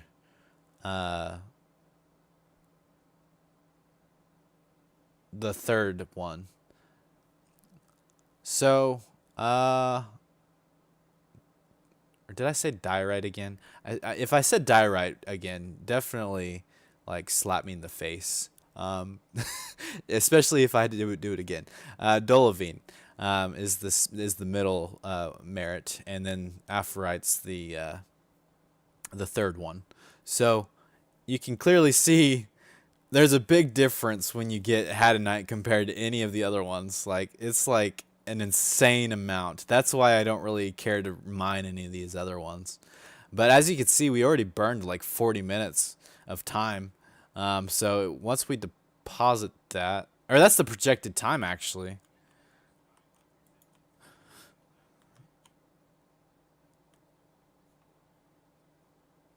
Oh, that actually did it.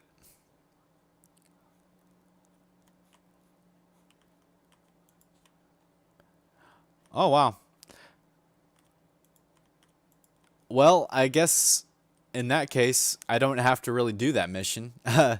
But if I wanted to do that mission, I would basically just go to that kiosk that I went to on the other route and interact with that kiosk and follow all the prompts to repair it and all that stuff.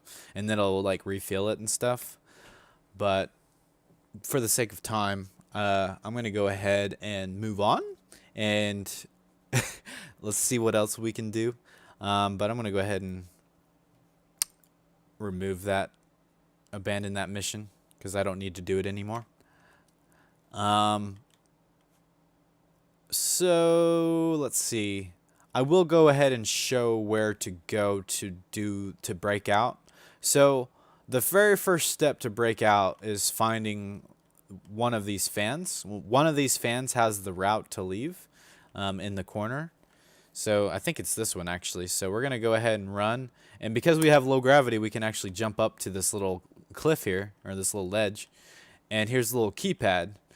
And if you remember that little code that I said don't forget, this little keypad is where that little code actually comes in handy. So you have much more Dolovine in your pack than Aphrodite. That's why you're getting... I only had 2 things of Dolovine. I had like a bunch of Aphrodite.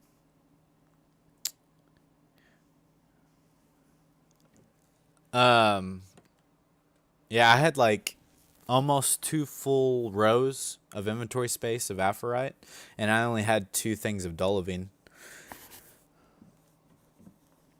And then of course the rest was Hadonite. So here we go. We got 8399 was the code, so hopefully it works. So 8399. Hit the little check mark, and it actually opens. So it looks like it actually worked. And so then you just follow this little path, and it will take you to a maze of craziness to leave this place. Like I said, I'm not going to actually do this because anytime I try to do it, I always get lost. But you're going to basically go that way and kind of get lost in the maze of stuff, or you may actually luck out and find the right path. But that's at least how you get started. Well, that's no good. I didn't realize this actually turns back on. That's unfortunate. I've never seen that turn back on like that. That's hilarious. Well, I may actually extend my sentence because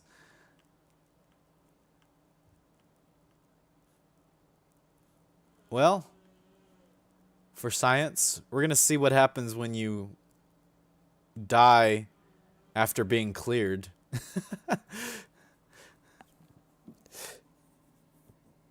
The value of Dolovine is...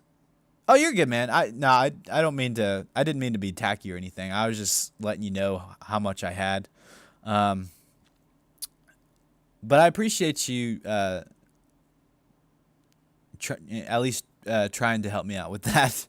The value of Dolovine is more in prison. When you sell Dolovine at the trader, it's worth less than Aphrodite. Okay, that makes sense. Jump into the abyss. Exactly. So I guess we're going to see if...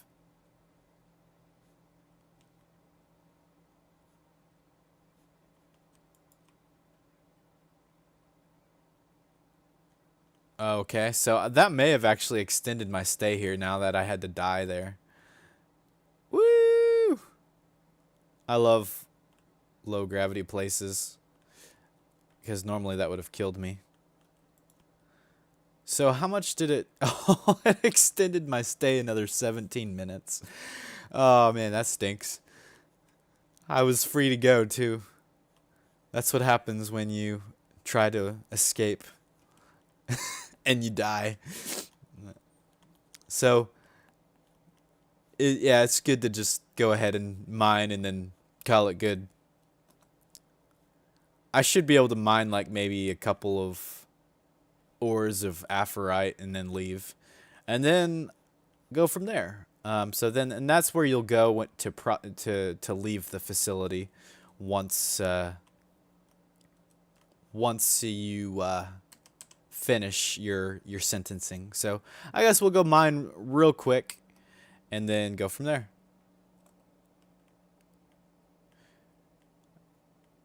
The game is so complex, it's hard to know even half of what you need to know. There's just so much going on, and I've barely even scratched the surface of what all there is to know. But at least, like,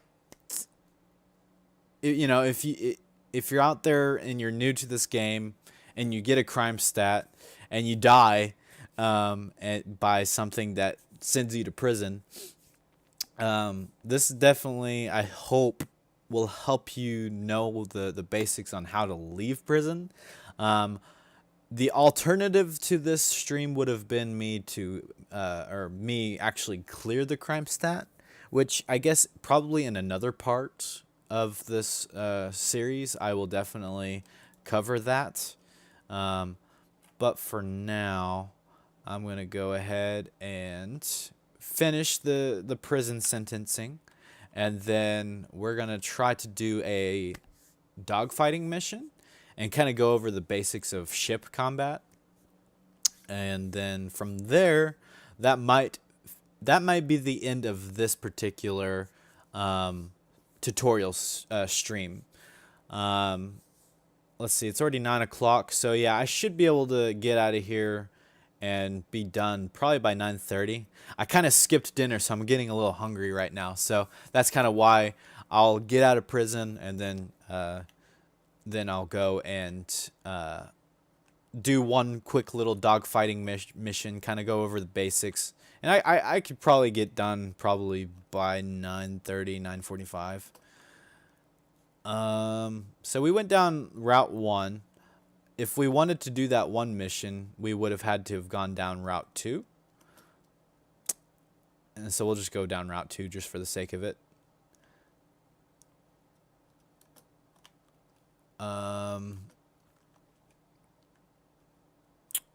In fact, that might actually be faster. If that mission is still available, I might could do that actually. And that would be faster than mining. Or the 17. Route 1 depth. Oh, nope. That is way down there. I'm not going to go that far. If it was going to be level 5, absolutely. But not, not 15. Yeah, no way.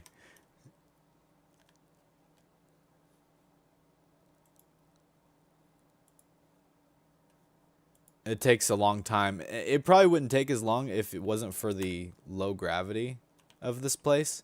But, like, it kind of slows you down when you run into stuff. So, hopefully... Oh, here we go.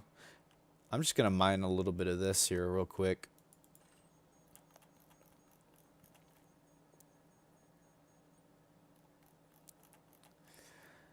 I don't think 17 minutes will last too terribly long.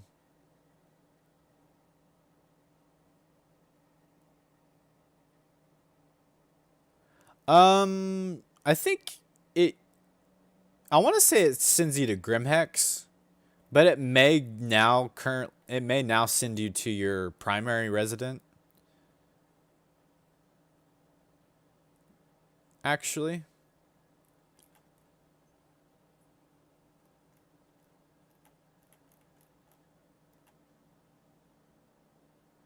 Looks like about 50, maybe in the 40s is the right amount.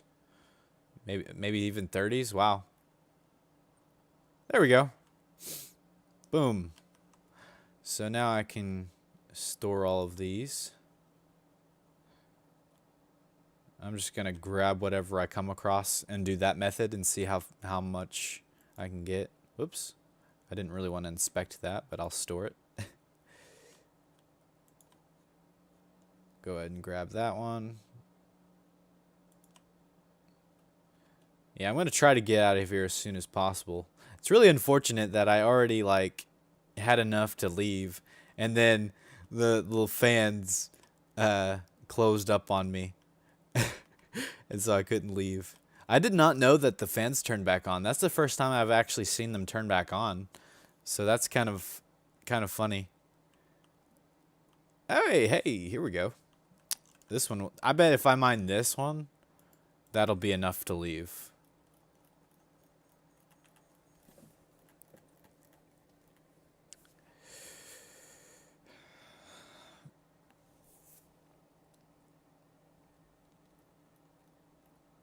I think before they did the primary residence, I think the prison would send you to Grimhex. But I think now that you can set your primary residence, it may send you to wherever your primary is at.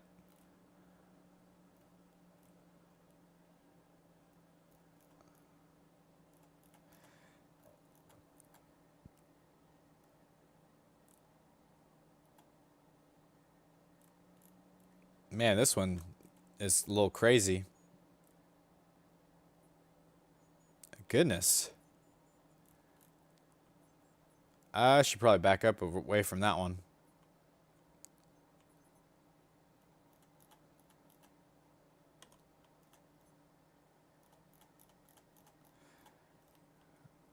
Why aren't you... Uh-oh.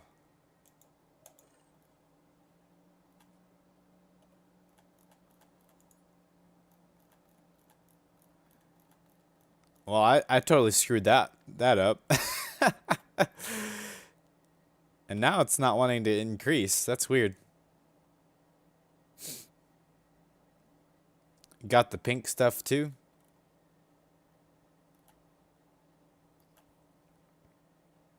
Did you find, or was there pink stuff near here? The Hadanite.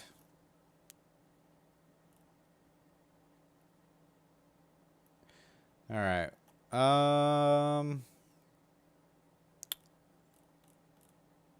go ahead and hopefully get this one. This one's a little more unstable, so it's kind of hard to judge where I need to put it, but I think I found the sweet spot.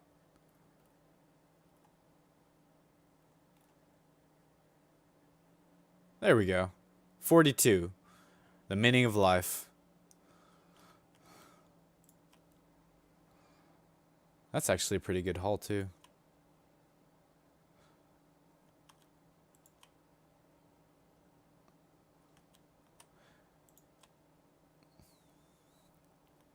Yeah, I definitely should have done the prison stuff first. Or the escape stuff first. And I bet I would have had enough merits to leave even after dying from escaping on that first haul. But yeah, that's okay.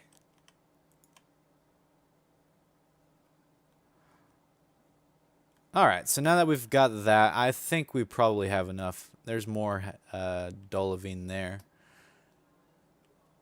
Not diorite.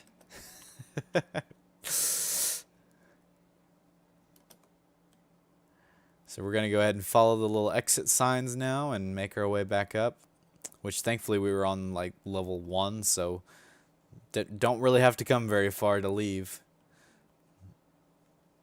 And we'll go to the left.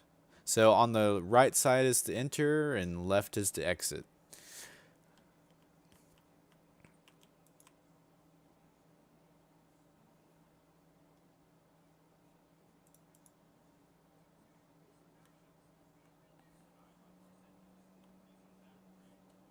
It's wonderful.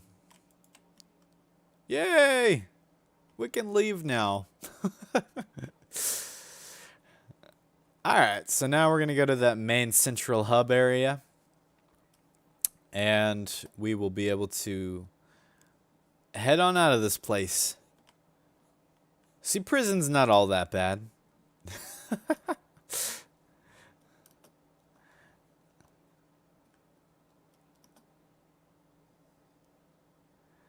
And so now we open that up.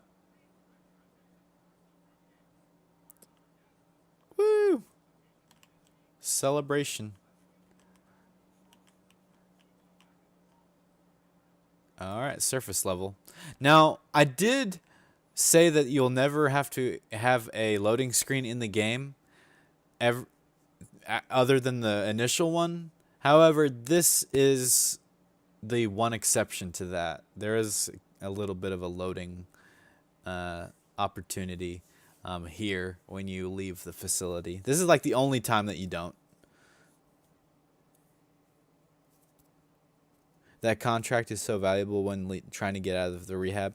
It is, unless it's on like level 15. But earlier, it was on level 5. That would have been like super worth it, and I would have been able to probably leave pretty quickly had I done that.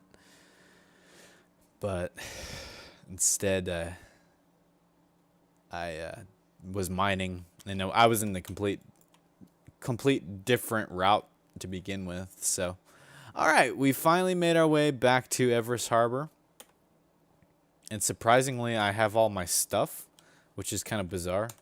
I would have thought that all of that would have despawned, but apparently not. But now, as you can see, our crime stat rating is gone. And yeah, our crime stat rating is cleared, and we're ready to move on to the next phase of this tutorial series. So, I think what we're going to do next is we're going to hop into a spaceship. We're going to have to first go to the location where we can retrieve our ship. Right now we are at Everest Harbor, it seems. So we are going to go to the lobby. And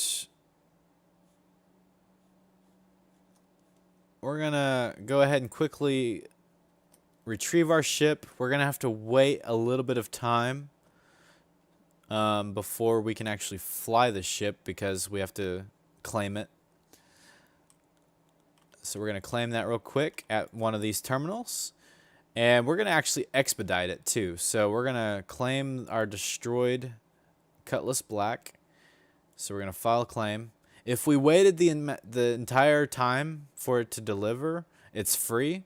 But if we pay our expedited fee, we can actually get it a lot sooner. So when we expedite it, it'll now take 2 minutes rather than 6 minutes or so. So now we only have to wait 2 minutes. While we wait, we can go ahead and look into our contracts and see what kind of contracts we can do. I'm wanting to do something that is going to require me to fight baddies in a ship. So first things first, accept a call to arms mission. Definitely important because you get that extra cash anytime you kill a bad guy. And now I think what we can do is do a bounty hunting mission. But we're not going to do the cave one because the cave one is a first-person shooter one.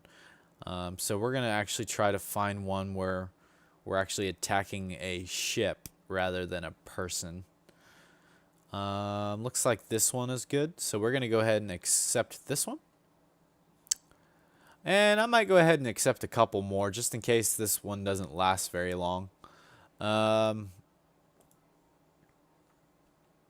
We can probably do this one. Yeah, we'll do that one as well. So we've got 2 bounty missions. We're going to go ahead and make sure we're tracking one of them.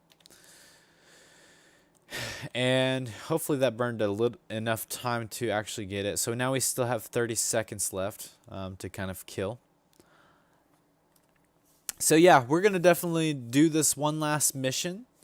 Or this last couple of missions rather. And then at that point, that will pretty much cover a lot of the basics. I mean, we even did mining too. And that you can do the same sort of thing with hand mining on the surface. It's basically the same thing. I mean, it is the same thing. It's just you can actually make money rather than merits out in the real world. Or the real world of Star Citizen. But yeah. So that we've covered that in today's video along with prison. So we might actually intentionally get a crime stat again in hopes to actually clear the crime stat later on. But I'll do that probably in a future tutorial stream. But we're going to do this dogfight mission, and then probably in the next one, the next stream, I will do rock mining.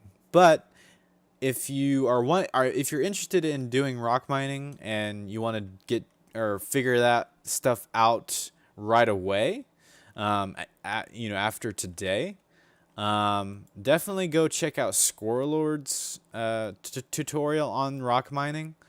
That's definitely a great tutorial. It's slightly different than hand mining. It's kind of the same principle. You have to use your scroll wheel to change the power of the laser, but the rock vehicle actually has like a retrieval, like vacuum thing that sucks up all of the rocks that you break. So it's a little bit different and a little bit more involved. You actually have to transport your rock vehicle within another ship. So we can definitely go over all of that in the next stream. But we're gonna wrap things up with this last little tutorial on basically dogfighting and things that you might need to know to be able to fight other targets. And I probably should have demonstrated this with the Arrow, because it's a slightly better ship for this kind of thing, but we can still do the same sort of thing in the Cutlass Black, and it should be able to hold its own in this kind of fight. So we're gonna go ahead and hop in and take off and try to go after our bounty.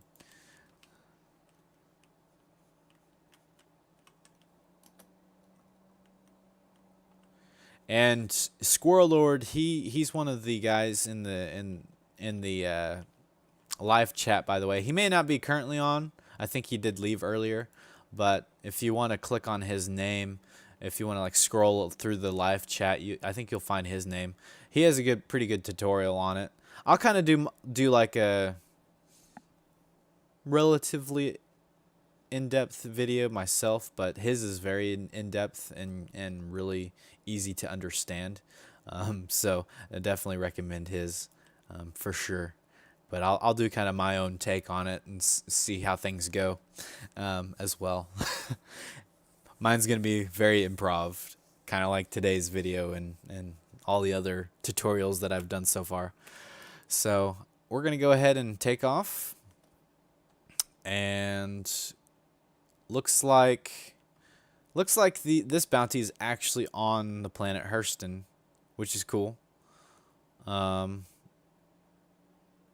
Looks like I can travel to Adelaide, and that looks to be the closest location to where I need to go.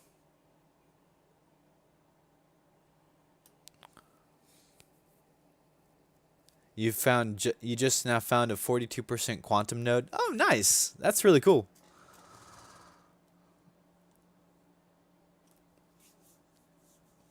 So as you can see, I was able to quantum travel to Adelaide, but we're going to actually have to physically fly over to our bounty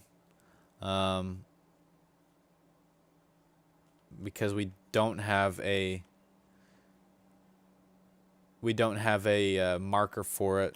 I mean, we could try to see if we can click on it. Sometimes you can actually click on it on the star map and it will give you one to travel to, but I don't think it's going to work this time. So looks like it's not. So we're just going to go ahead and fly there. Thankfully, I only have to go like 50 kilometers, which is not very far at all. But looks like, yeah, it looks like we can't click on it. So we're just going to fly over there to it. It shouldn't take long at all because it's only 55 kilometers.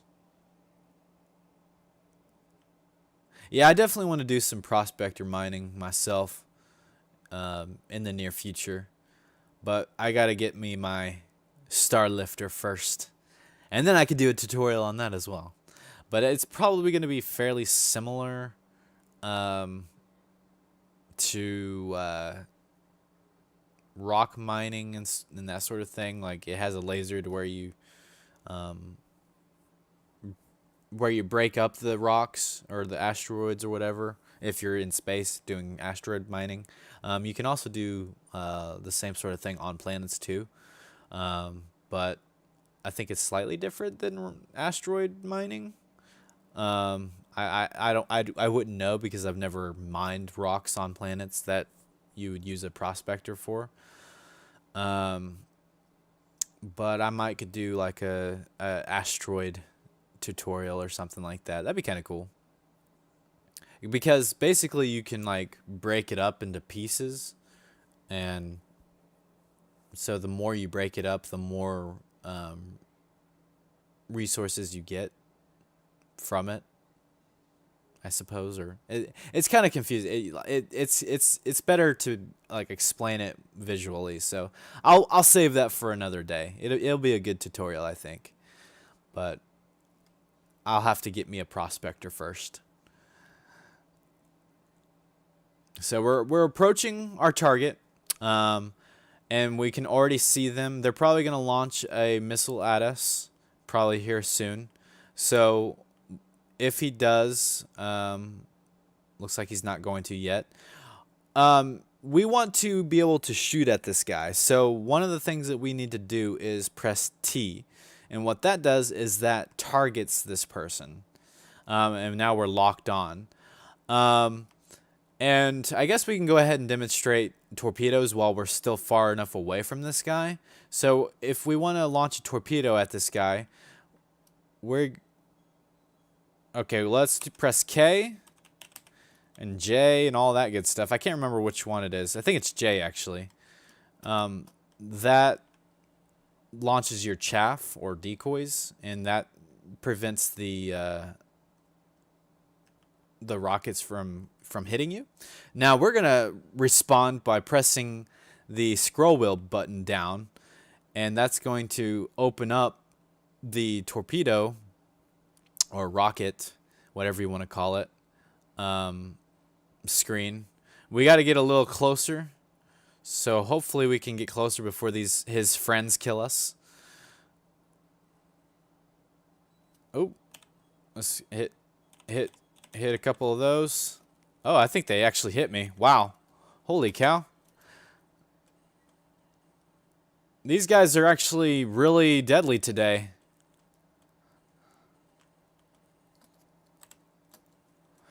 And I just realized I pressed K earlier, so that rotated my engines. We're going to go ahead and quickly take out these guys real quick. Holy cow. They're normally not that aggressive. Alright, I'll explain this on the one guy. My goodness.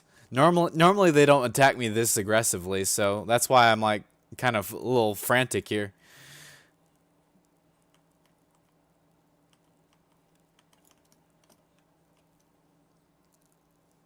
Yeah, I'm gonna make it a little bit more manageable here.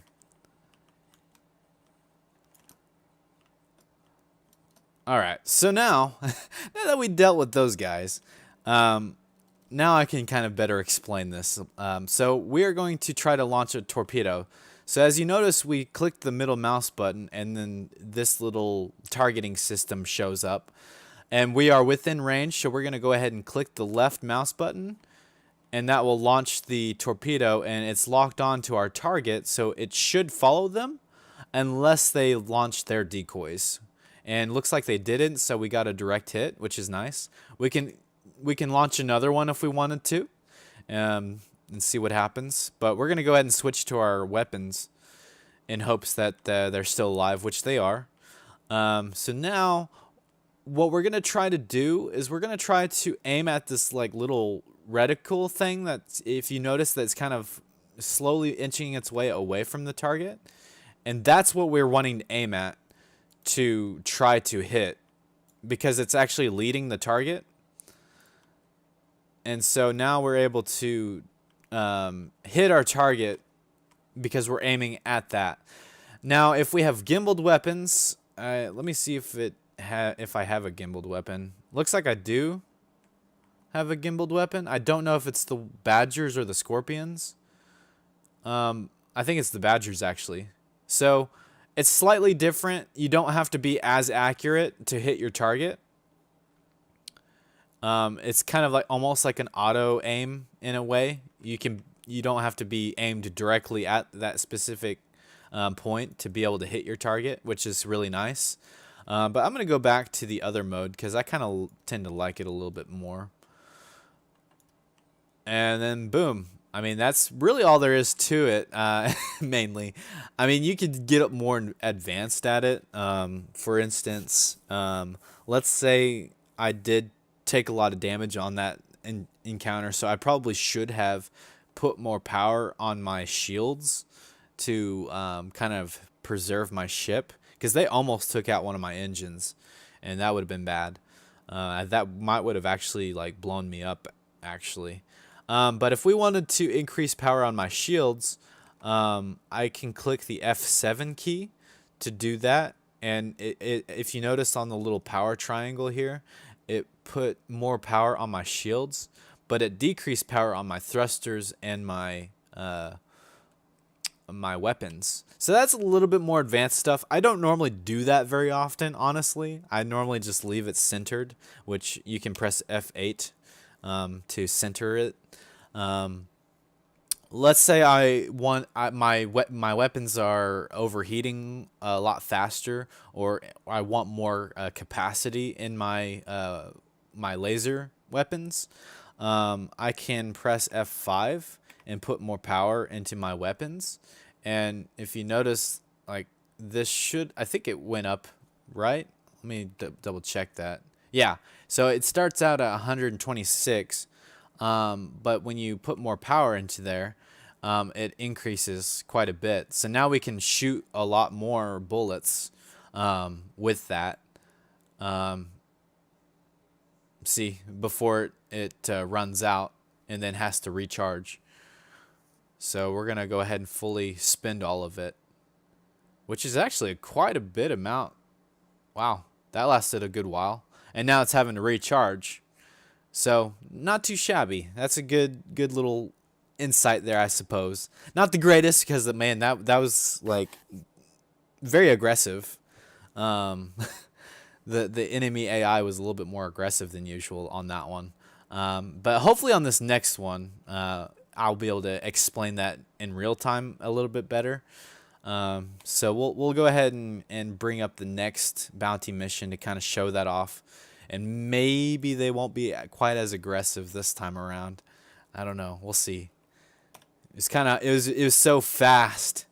They don't normally attack me that aggressively. So yeah, kind of bizarre situation there. I may actually die on this one if they shoot my right engine. There is also a lot more advanced stuff that with the shields, like you can actually move the priority of the shields to different parts of your ship. So let's say, for instance, my right engine on my ship is red right now. So that means that I'm going to probably want to protect that side of my ship more so than any other part of the ship. So I can actually put more shield on that side of my ship, but I don't really have the keybinds for that. I think that's on the numpad, and I don't have a numpad on my keyboard. So I would have to actually change those keybinds to actually do that. But for now, I'm not going to really worry about that too much, because that is kind of more advanced stuff, and this is more of a beginner tutorial, kind of teaching you how to go from bed to space to then go to do missions and that sort of thing. And I did the FPS missions in the second stream, and now in this stream I showed how to get out of prison, because I failed that FPS mission in that stream. So yeah, a lot going on in these few little streams here. But and I am a little all over the place.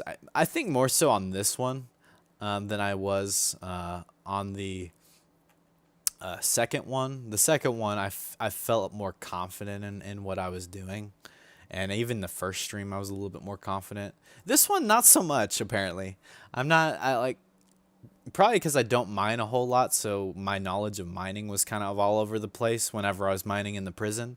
And I also don't go to the prison very often, so I don't really have a whole lot of knowledge of prison. So I definitely could have done a better job of explaining that. But that's definitely something that I don't have a whole lot of experience in. that I could probably do better at later on. But we're having problems. Oh, this is a cool effect. This is G-force effect. So if you're doing some crazy maneuvers, you might undergo some G-force effects, and that's one of them. That's another little pro tip. Your screen is not crapping out on you. It is actually a game mechanic. Kind of keeps you a little bit more grounded in what maneuvers you can do, more realistic maneuvers. So that's definitely important to know.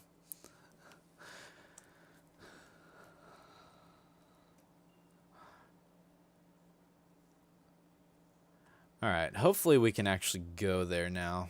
Looks like I can go to OM6, and that should line me up to where I need to go.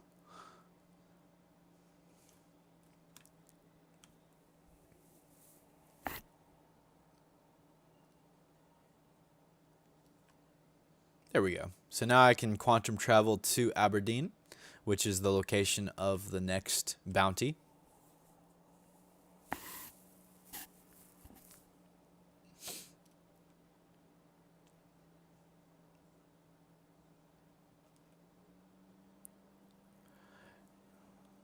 Yeah, so hopefully I'll be able to explain this a little bit better this time around. It kind of depends on how aggressive these guys behave.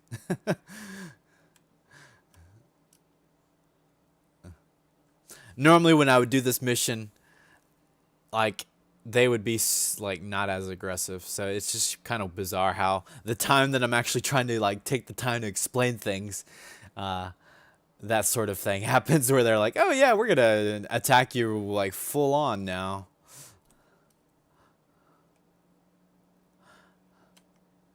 Like they did quite a bit of damage for sure. They almost took me out.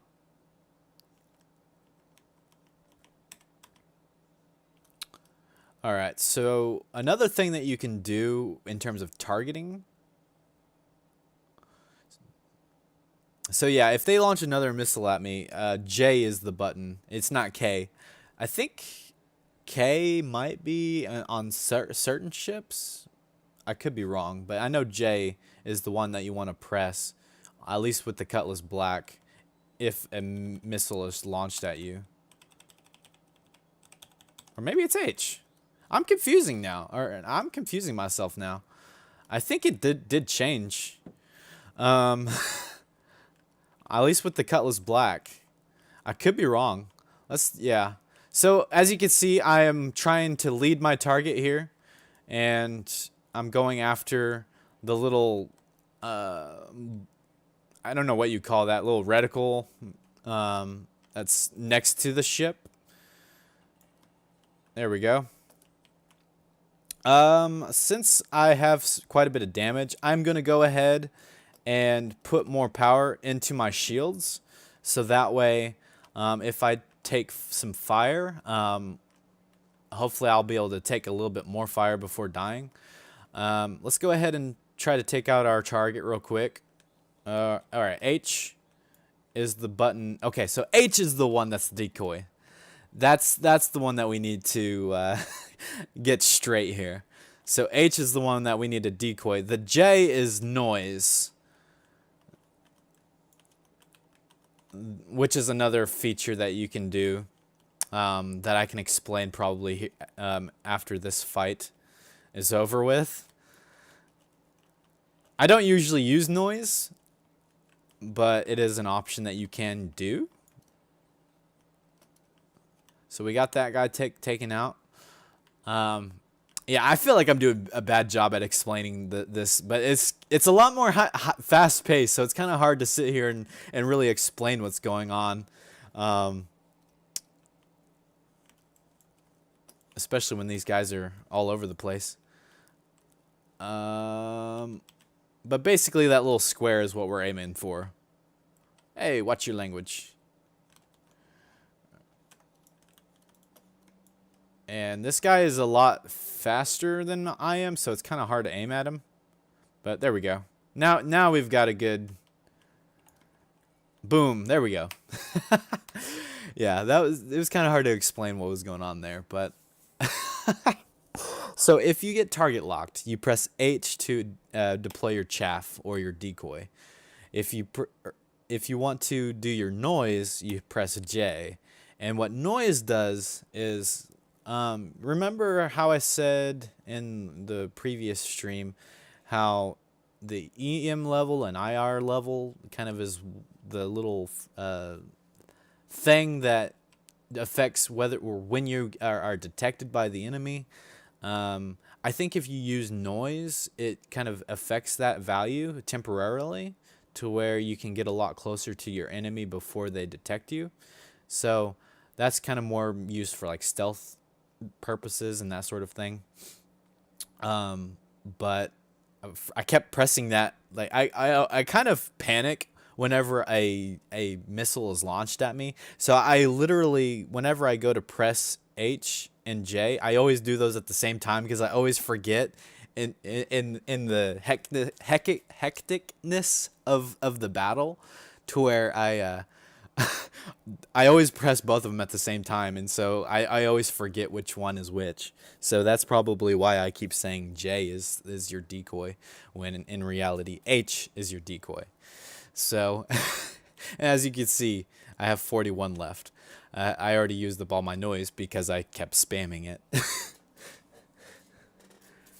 But I do apologize for the hecticness of this part of the tutorial. It's kind of hard to explain because of how fast paced it is.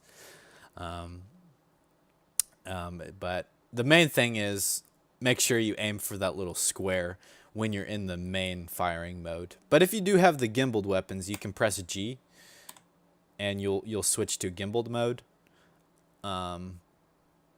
Which is, you'll know you're in gimbaled mode with the little dashed circle around your reticle there.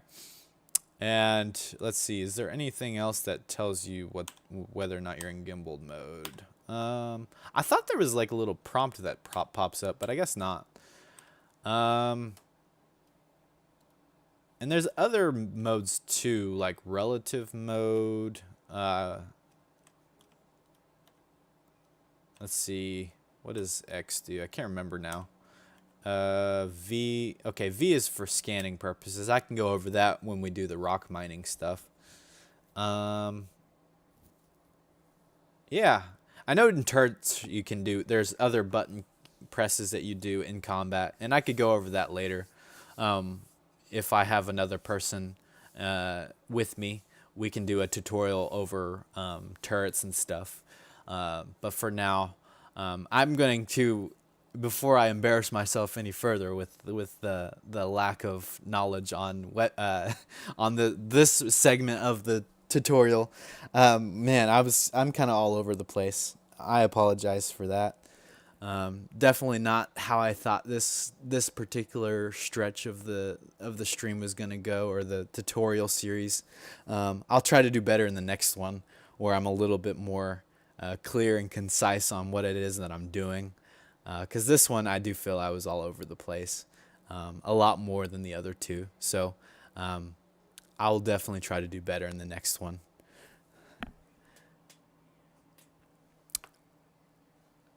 Are the guns on the stock gimbaled? I think the Badger is, actually, because it was actually gimbaling, if that's even a word, earlier, because I was showing that off earlier, that you could gimbal.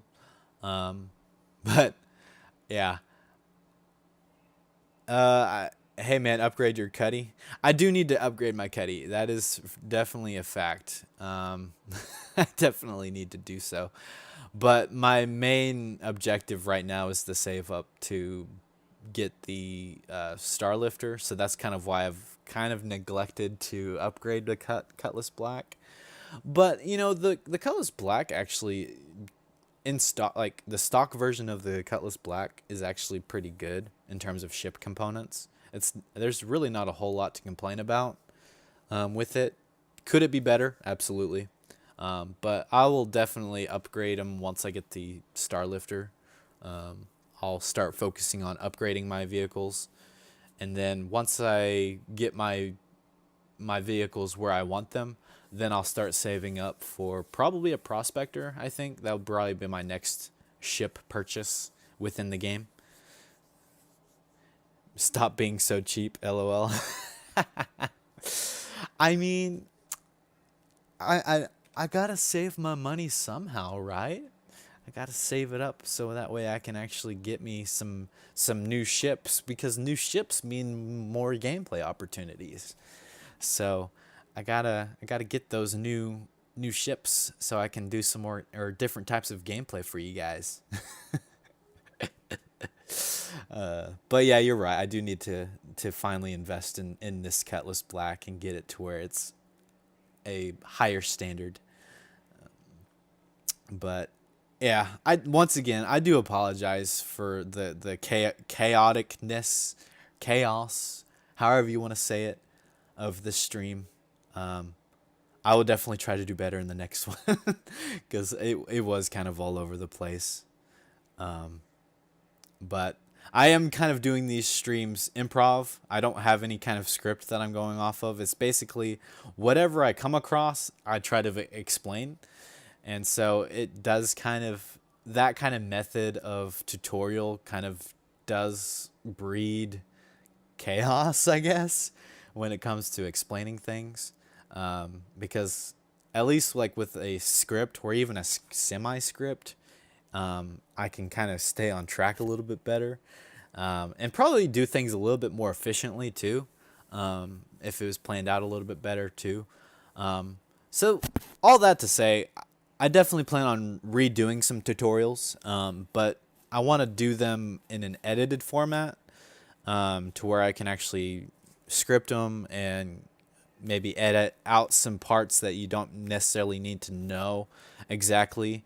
But I might do it to where they're like little tutorial snippets as well, to where, okay, you want to find out information about um, how to get gear at Lorville, for example, or how to navigate Lorville. That would be a good tutorial in of itself. And so, like, if you want to go, if you're wanting to find that kind of information out, I could probably have like a playlist of tutorials for each type of category of things. So let's say I would have a playlist for navigation, and within that playlist would be all of the different things of like how to navigate the different landing zones, for example. I could have one that's dedicated to FPS combat, and kind of go over all the different things that you need to know for FPS combat, including getting your gear prepared, and then going out on your mission and whatever it is that you're doing. Then I would also like to do maybe a playlist where I go in depth on ship combat and do a lot better job than what I did just now, because I mean it was very fast paced and kind of hard to explain what was happening. But with like edited content, I could like go back and actually slow down the video and then explain what's going on from afar, kind of thing, like do a voiceover of that segment of that video, and it'd be a lot easier to kind of slow things down and explain what it is I'm doing, why I'm doing it, and that sort of thing. So I think that something like that will be a lot easier on edited content rather than a stream, the faster paced type stuff. So there's that. That's kind of my future plans for tutorials. I don't want to do strictly tutorials though. I'm kind of testing out the waters of tutorials right now and see how I like to do them and whatnot. But I will return to my Life Among the Stars streams coming up soon. But also too, don't think I forgot about our 100 subscriber event. We're still in the works of planning it. I'm still trying to get some information from everybody about time frames of when they can be on. I think we have a good idea of when we're going to do it. We might shoot for not this next Saturday, but the Saturday after. We might could do it at 5:30 U.S. Central Time.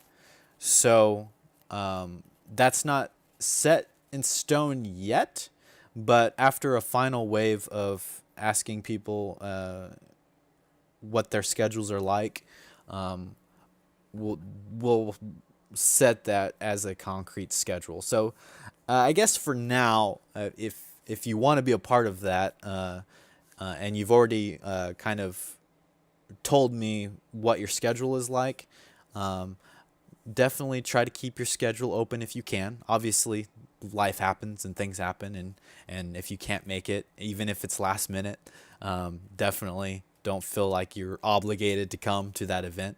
But if nothing drastic happens in between now and then, and you're able to attend, we're gonna try to do it in two Saturdays, so at about 5:30, and so we'll see how that goes.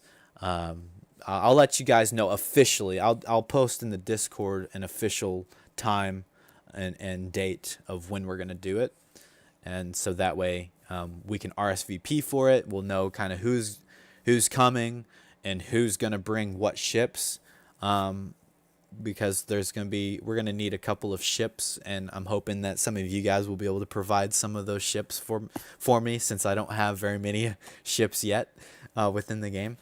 And so that would be great. And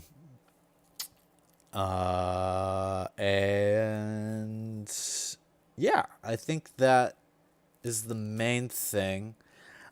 So if you are new here and would like to be a part of that event, or you're interested in it, even at the slightest, you may not know that you can make it, but you're interested in it, definitely go check out our Discord. The link should be in the description. I'll double check after this video to make sure that it is in the description. But if you would like to hop in, join our Discord, that will be kind of how we manage the channel in terms of events and stuff like that.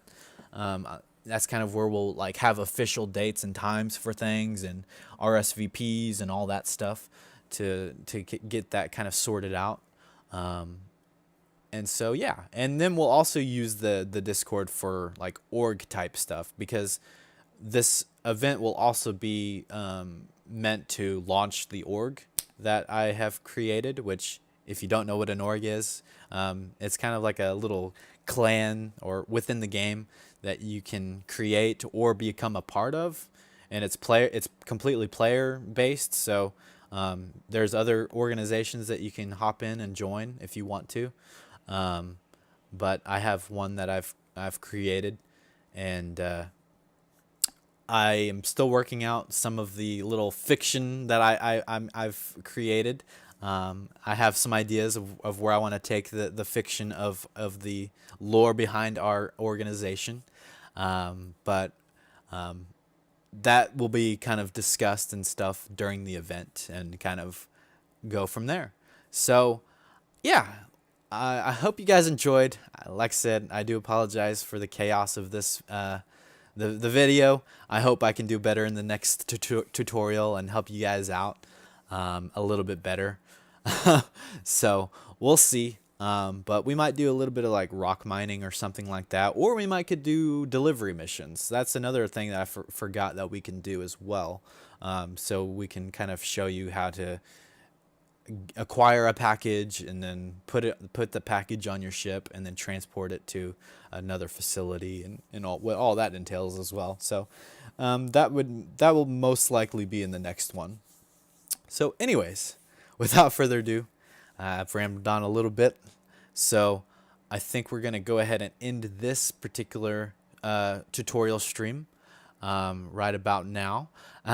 Once again, thank you guys so much for hopping in. I hope there was some, at least somewhat useful information, and I will see you guys in the next one. See you guys later.